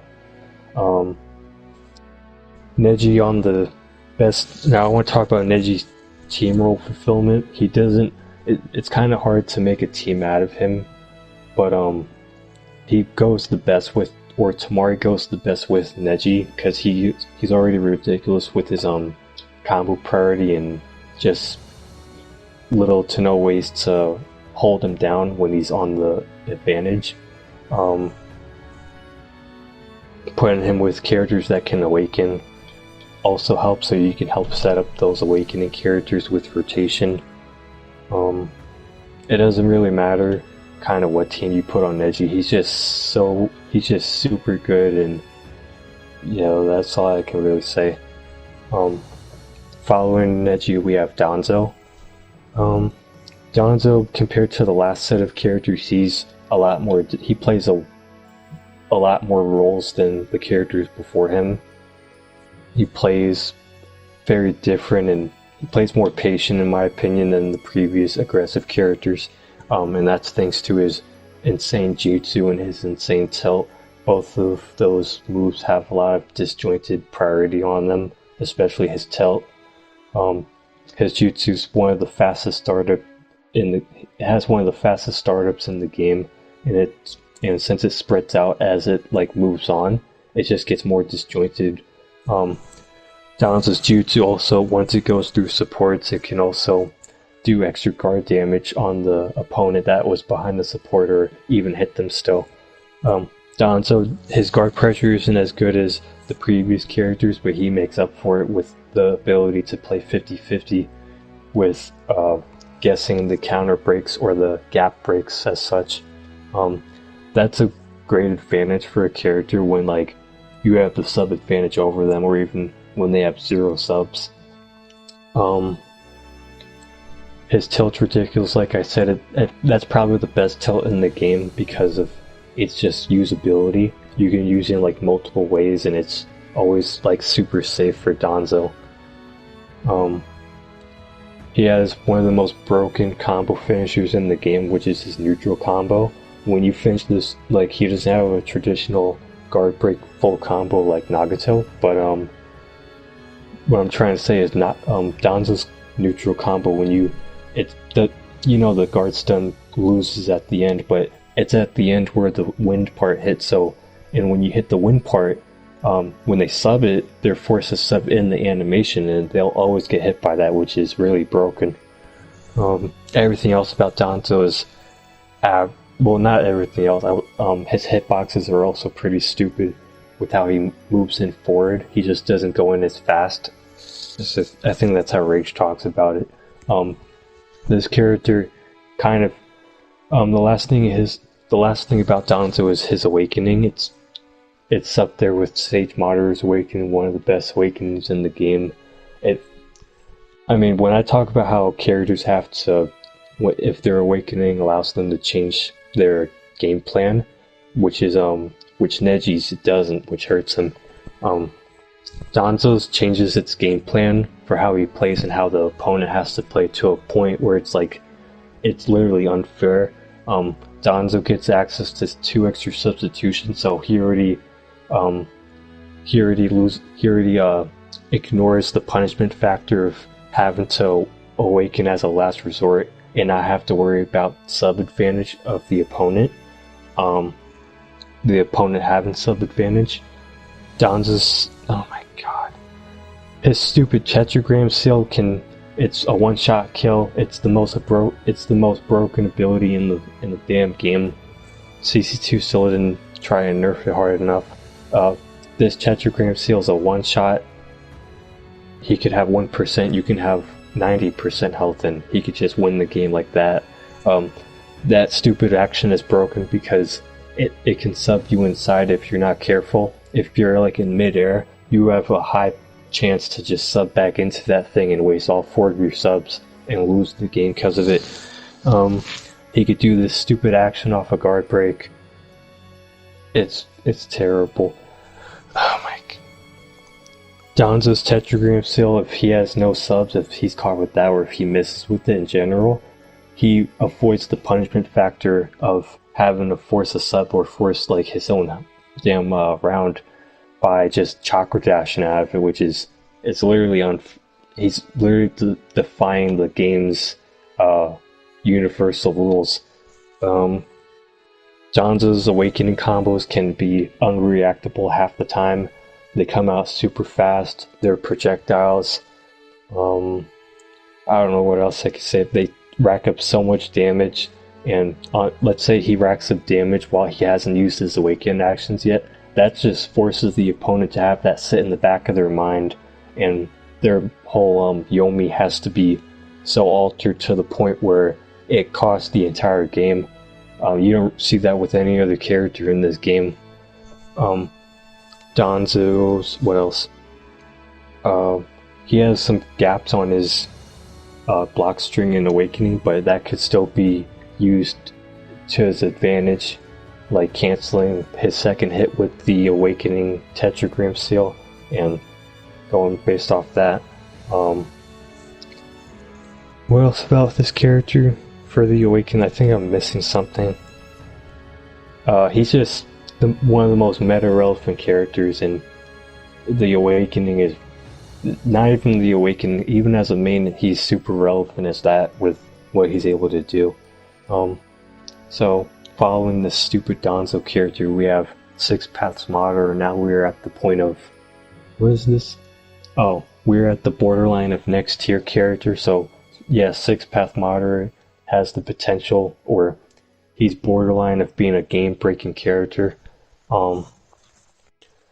This Sage Mater is like, he's like Pain, but even better, which that can surprise people, because Pain's already the most, he's still like there, he's still up there for being so versatile and game relevant. So Six Path Mater is, I don't know where to start with him. His team role fulfillment, he can be both a main and support style character. He can play up close, he can play long range, he can play neutral, he can play all types of the game. So his support potential, he offers the best item set in the game. He has the best jutsu selection for building teams in the game. What else? He's a strike back, which is just, yeah, why not? As for his main, he has really great combos for trying to pressure the opponent. They're fast and he has a lot of control over them. He doesn't do as much guard pressure as you would like, but he makes up for that with his ability to just be safe after his fourth hit when he's in the air, and he could just follow up with anything like an Oki. Six Path Mater, he offers high damage. He offers great combo routes for infinites, just like the previous characters on here. What else? Six Path Mater has a great reset in his air combo. You can slow it down and switch, or you can just dash extend out of it. Six Path Mater, he could literally just chase down runners from using his tilt, which, like, this character literally has almost everything. He just doesn't have an escape option. What else? This character has the best awakening in the game. So it's the best awakening because it has infinite awakening actions. They have no cooldown on them. They're considerably the most broken awakening actions. So his Purgatory Jail, this is like having Tamari, but for his limbos. So if you're worried about when you can punish Sage Mater in his awakening, you should be really worried, because you have almost no way to do that unless you have the sub advantage. And even then, if it's kind of close, he could use those awakening actions for the advantage of having all the priority he wants, and you're forced to play so defensive. Awakening with this character means you have guaranteed damage every single time, unless you really suck with him. Six Path Mater, his Needle Jail is ridiculous. If he sub-traps you and you're forced to keep subbing inside of his combo, his damn combos have several stun lock resets out of them, even his air combo does, which at that point you're screwed, because you're going to just have to land into the awakening actions and take so much damage. This character can be considered game breaking for the fact his awakening actions these awakening actions literally crash the game if they get set off at the point of your guard breaking, except for Needle Gel. This even happens with the jutsu itself. I don't think the tilt. The top and bottom awakening actions are useless. You don't have to worry about them because you have the two best ones in the game. Oh my god. Am I forgetting something about this? This character, him and Danzo, they both counterpick Tayuya from their jutsus, which is insane because Tayuya is one of the most defense-heavy characters in the game. Six Path Mater can go up against any character in the game. His usage rate, he's the most used character. Him and Danzo and Pain are like some of the most used. This character can play all forms of damn, he could play all stages of the game. I said he doesn't have a escape option. He can play super stally with his black pole jutsu for just shooting out 3 of them and waiting for his subs to come back, or even trying to stall for that awakening. At the highest level, he goes on the best teams in the game, which really puts him, which it's really why he deserves this spot on the tier list. Going into the final tier of this whole tier list, we have S+, which is game breaking. You see 2 characters here. We have 2 characters that earn the spot of game breaking objectively. So starting with Tayuya, this is, oh my god, this is one of the most meta relevant characters as well. She's on here for the fact of her dokis. Her dokis, specifically her claw doki, is the broken one. It's like Super Saiyan dash cut. It's a dash cut on steroids. This thing blocks all attacks in the game. Well, it blocks a lot of general attacks in the game, a lot of general approaches in the game. Only certain jutsus can go through this doki and such. The whole plan of this character is to hide behind that doki and then throw out shuriken. Those shuriken do 3 times the damage of any normal shuriken in the game. Her jump shuriken. She has square combos, I guess. She's a strike back, which whose idea was it to make her a strike back? That's ridiculous. Tayuya is, for her game plan, which I already said, it's actually even more annoying to have it's even more annoying for the opponent to have a super lead on you, and then they have Tayuya to call and just hide behind for the rest of the match. That's what I think I'm going to be doing that more. Some people will just use it for support jutsu, which it's a good support jutsu with the stun and stuff, and having to camp behind that, or to even the call out. But using that and then making sure we have the lead we want, just go to that doki and hide behind it for the rest of the match. Anything else? This Momi, she has the Momi doki, which has great tracking for you to call out on. If you know the timings right, you can just loop her Momi attacks and keep it running to the opponent. Keep that stupid Momi doki chasing the player and pressuring them with kunai on the other side of the map. That Momi doki also defies taking cooldown effects like the claw doki. Which means, let's say I shoot out a jutsu on that Momi doki, that means as soon as that hit ends, I could just combo with that Momi doki instantly. These dokis also have multiple stun locks in them, so she's there. It lets her set up and rack up damage. She has everything else is just very below average. Her square combos suck. Her awakening is decent. It's not that good. She's game breaking for the fact of her ability to control approaching, just like a dash cut. Her support potential, oh my god. You don't need to use any support potential with this character, like I said. Putting this character with dash cut itself just makes it even more stupid. That's all I have to really say about her. So, the next character we have is the best character in the game, Kage Otsuki. Oh my god. Kage is objectively the best character in the game. I will start with her regular dimension, the default stage. If I had to, no one uses her as a default character because they just go into her dimensions. If I had to rate her as a default character, I'd put her high B tier or something. I don't know.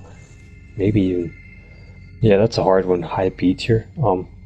She doesn't do anything special in her default stage, so going into her sand stage, worst to best.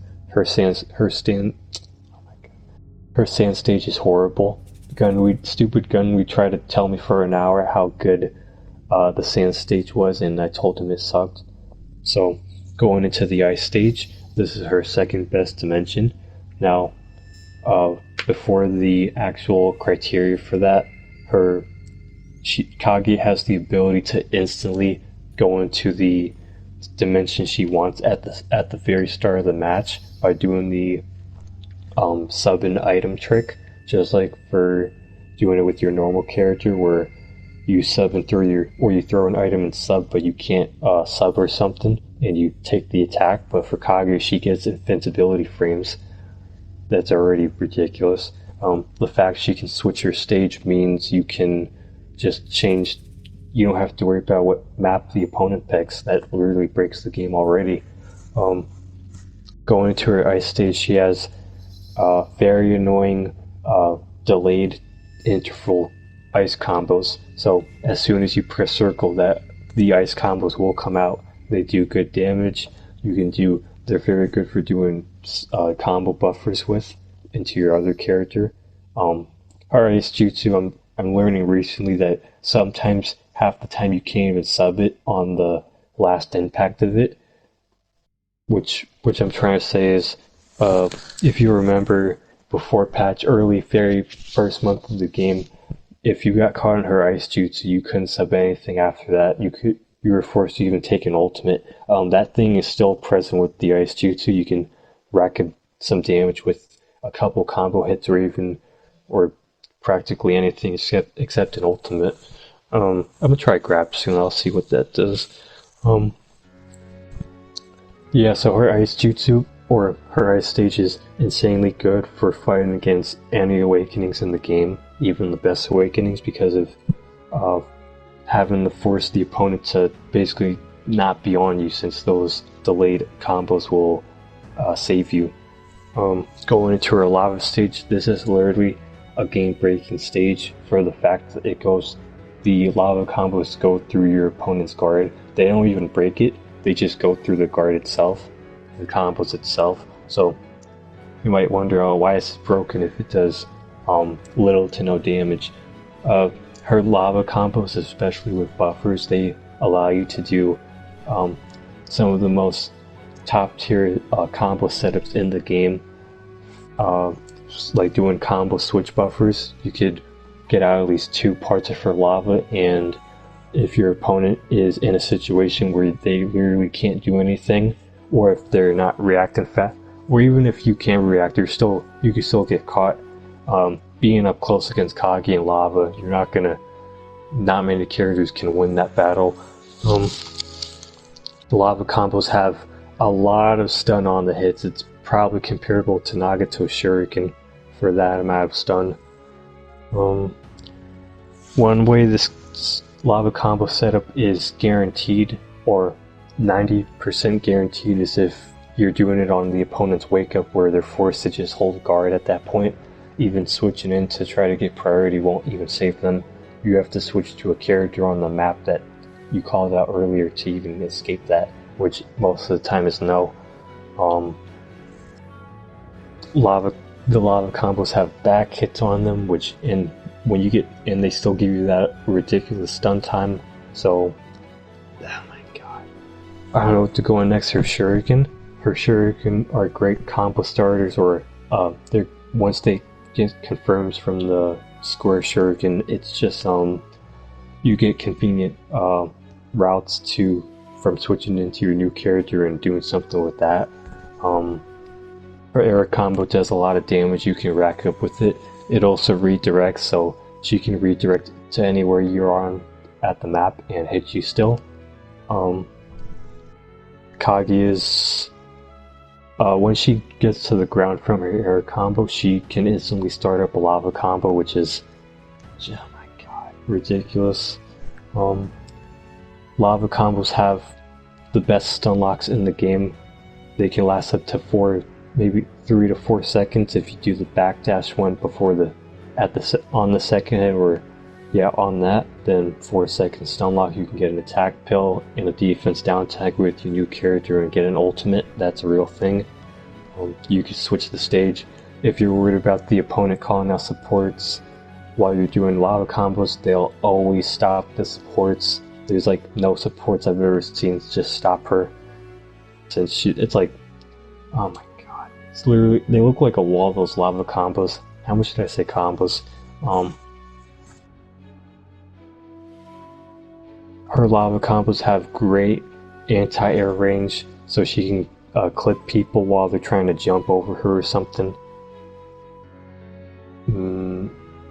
If they try to punish you at the right time of you doing your stone lock, you could just switch the stage, and if you have a sub at the time, you can get the invincibility and go through everything and defy their supports trying to stop you. Yeah, everything about Kage is literally game breaking. Well, yeah, those are the reasons why she's the best character in the game. She doesn't have anything special in her awakening, which is unfortunate. CC2 should have did more for that. I'm trying to think. Oh, when you her item set. So if you ever as a main, the first character, but then you switch to your support, you get the best item set in the game. The attack pillar, 2 defense down, and 2 paper bombs. So that's so convenient. Any unique traits? I can't. Her ultimate, she teleports across the map so you can counter people zoning like Yukito and Sarada and Mei. And yeah. Her reliability. Kage's still really strong even if you're not using switch tech with her. And yeah, that's all I have to really say about her. Her escape options, unfortunately her tilt isn't that fast enough to escape combos most of the time, which is really unfortunate. But she's still the best character in the game, and she has several game-breaking qualities.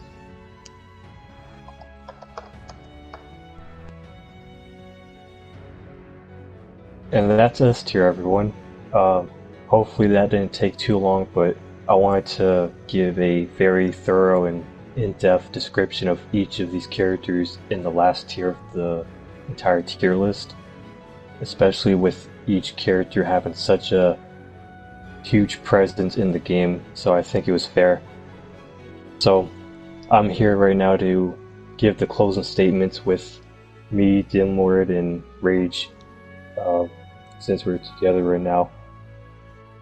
First off, I want to shout out to all the people that helped with making the tier list with us, the people that made the picture, all the players that contributed to the placements and pushing characters and helping us with deciding the proper placements on the tier list.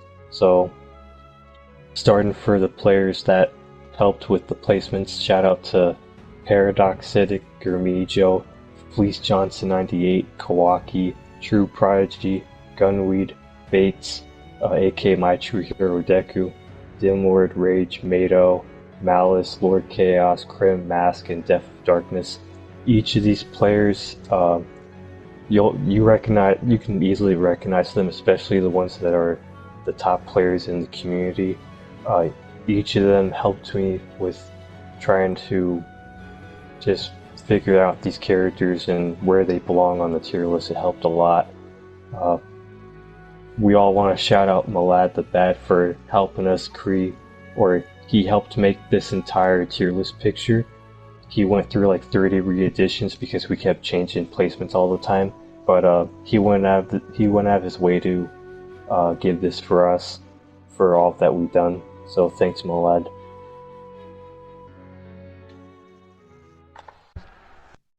Next, we would all like to thank all of the viewers and the supporters of the old tier list.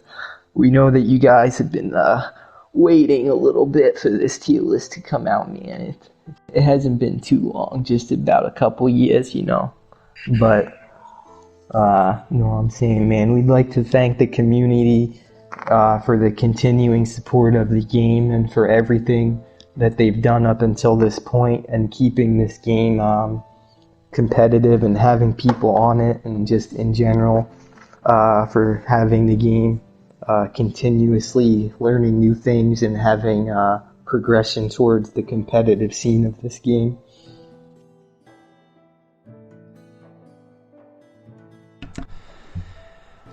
Alright guys, so this is the end of the video. If you've made it this far, that's very impressive because this is a very lengthy video. Thank you guys so much for all of the support for the original tier list video, and huge thanks to the whole competitive community for supporting this game and actually promoting competitive Storm, especially when it's kind of like the black sheep of fighting games and most people don't recognize it as a competitive game. I'd like to give very special thanks to Rage Katana for introducing me into competitive Storm when I first transitioned from Xbox to PlayStation. He kind of showed me all of the ropes for the game, and he really kind of helped me transform into a competitive player. So very special thanks to Rage Katana. Oh my gosh. I would also like to give huge thanks to CyberConnect 2 for creating this game. It should be an obvious thanks, but it's very important because, especially with most fighting games following typical structure, not that there's anything wrong with that, but most fighting games have a very similar way of working, and this game is so different from other fighting games that it's really kind of brilliant that CC2 made something as deep as this game is and as unique as it is. It just shows how much passion was put into the game. So major thanks to CC2 and Hiroshi Matsuyama.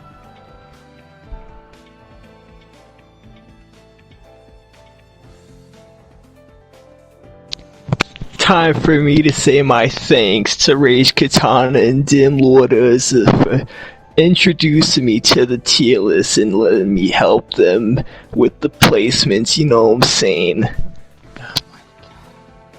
My final statements are, we're definitely going to be doing a response video for the comments from the old video, all 200 comments or however many. We can't wait to pull that off. We're going to include the comments from that old video, the subreddit, and whatever comments we get on this new video.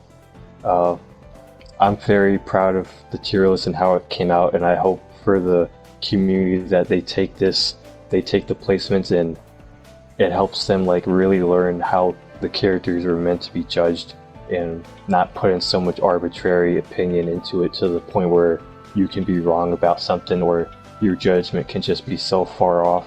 I think this tier list really is the embodiment of our ideas and how it shapes the game in general. As for the last placements, once we get the DLC characters, if they're even viable, it's also going to help us determine certain characters that are still being questioned at this point. Those characters to me are like Pain and Last Naruto. They could possibly be S tier, and that would be because of how the rule sets we have are based around. So I'm looking forward to that and see how that turns out. So thanks.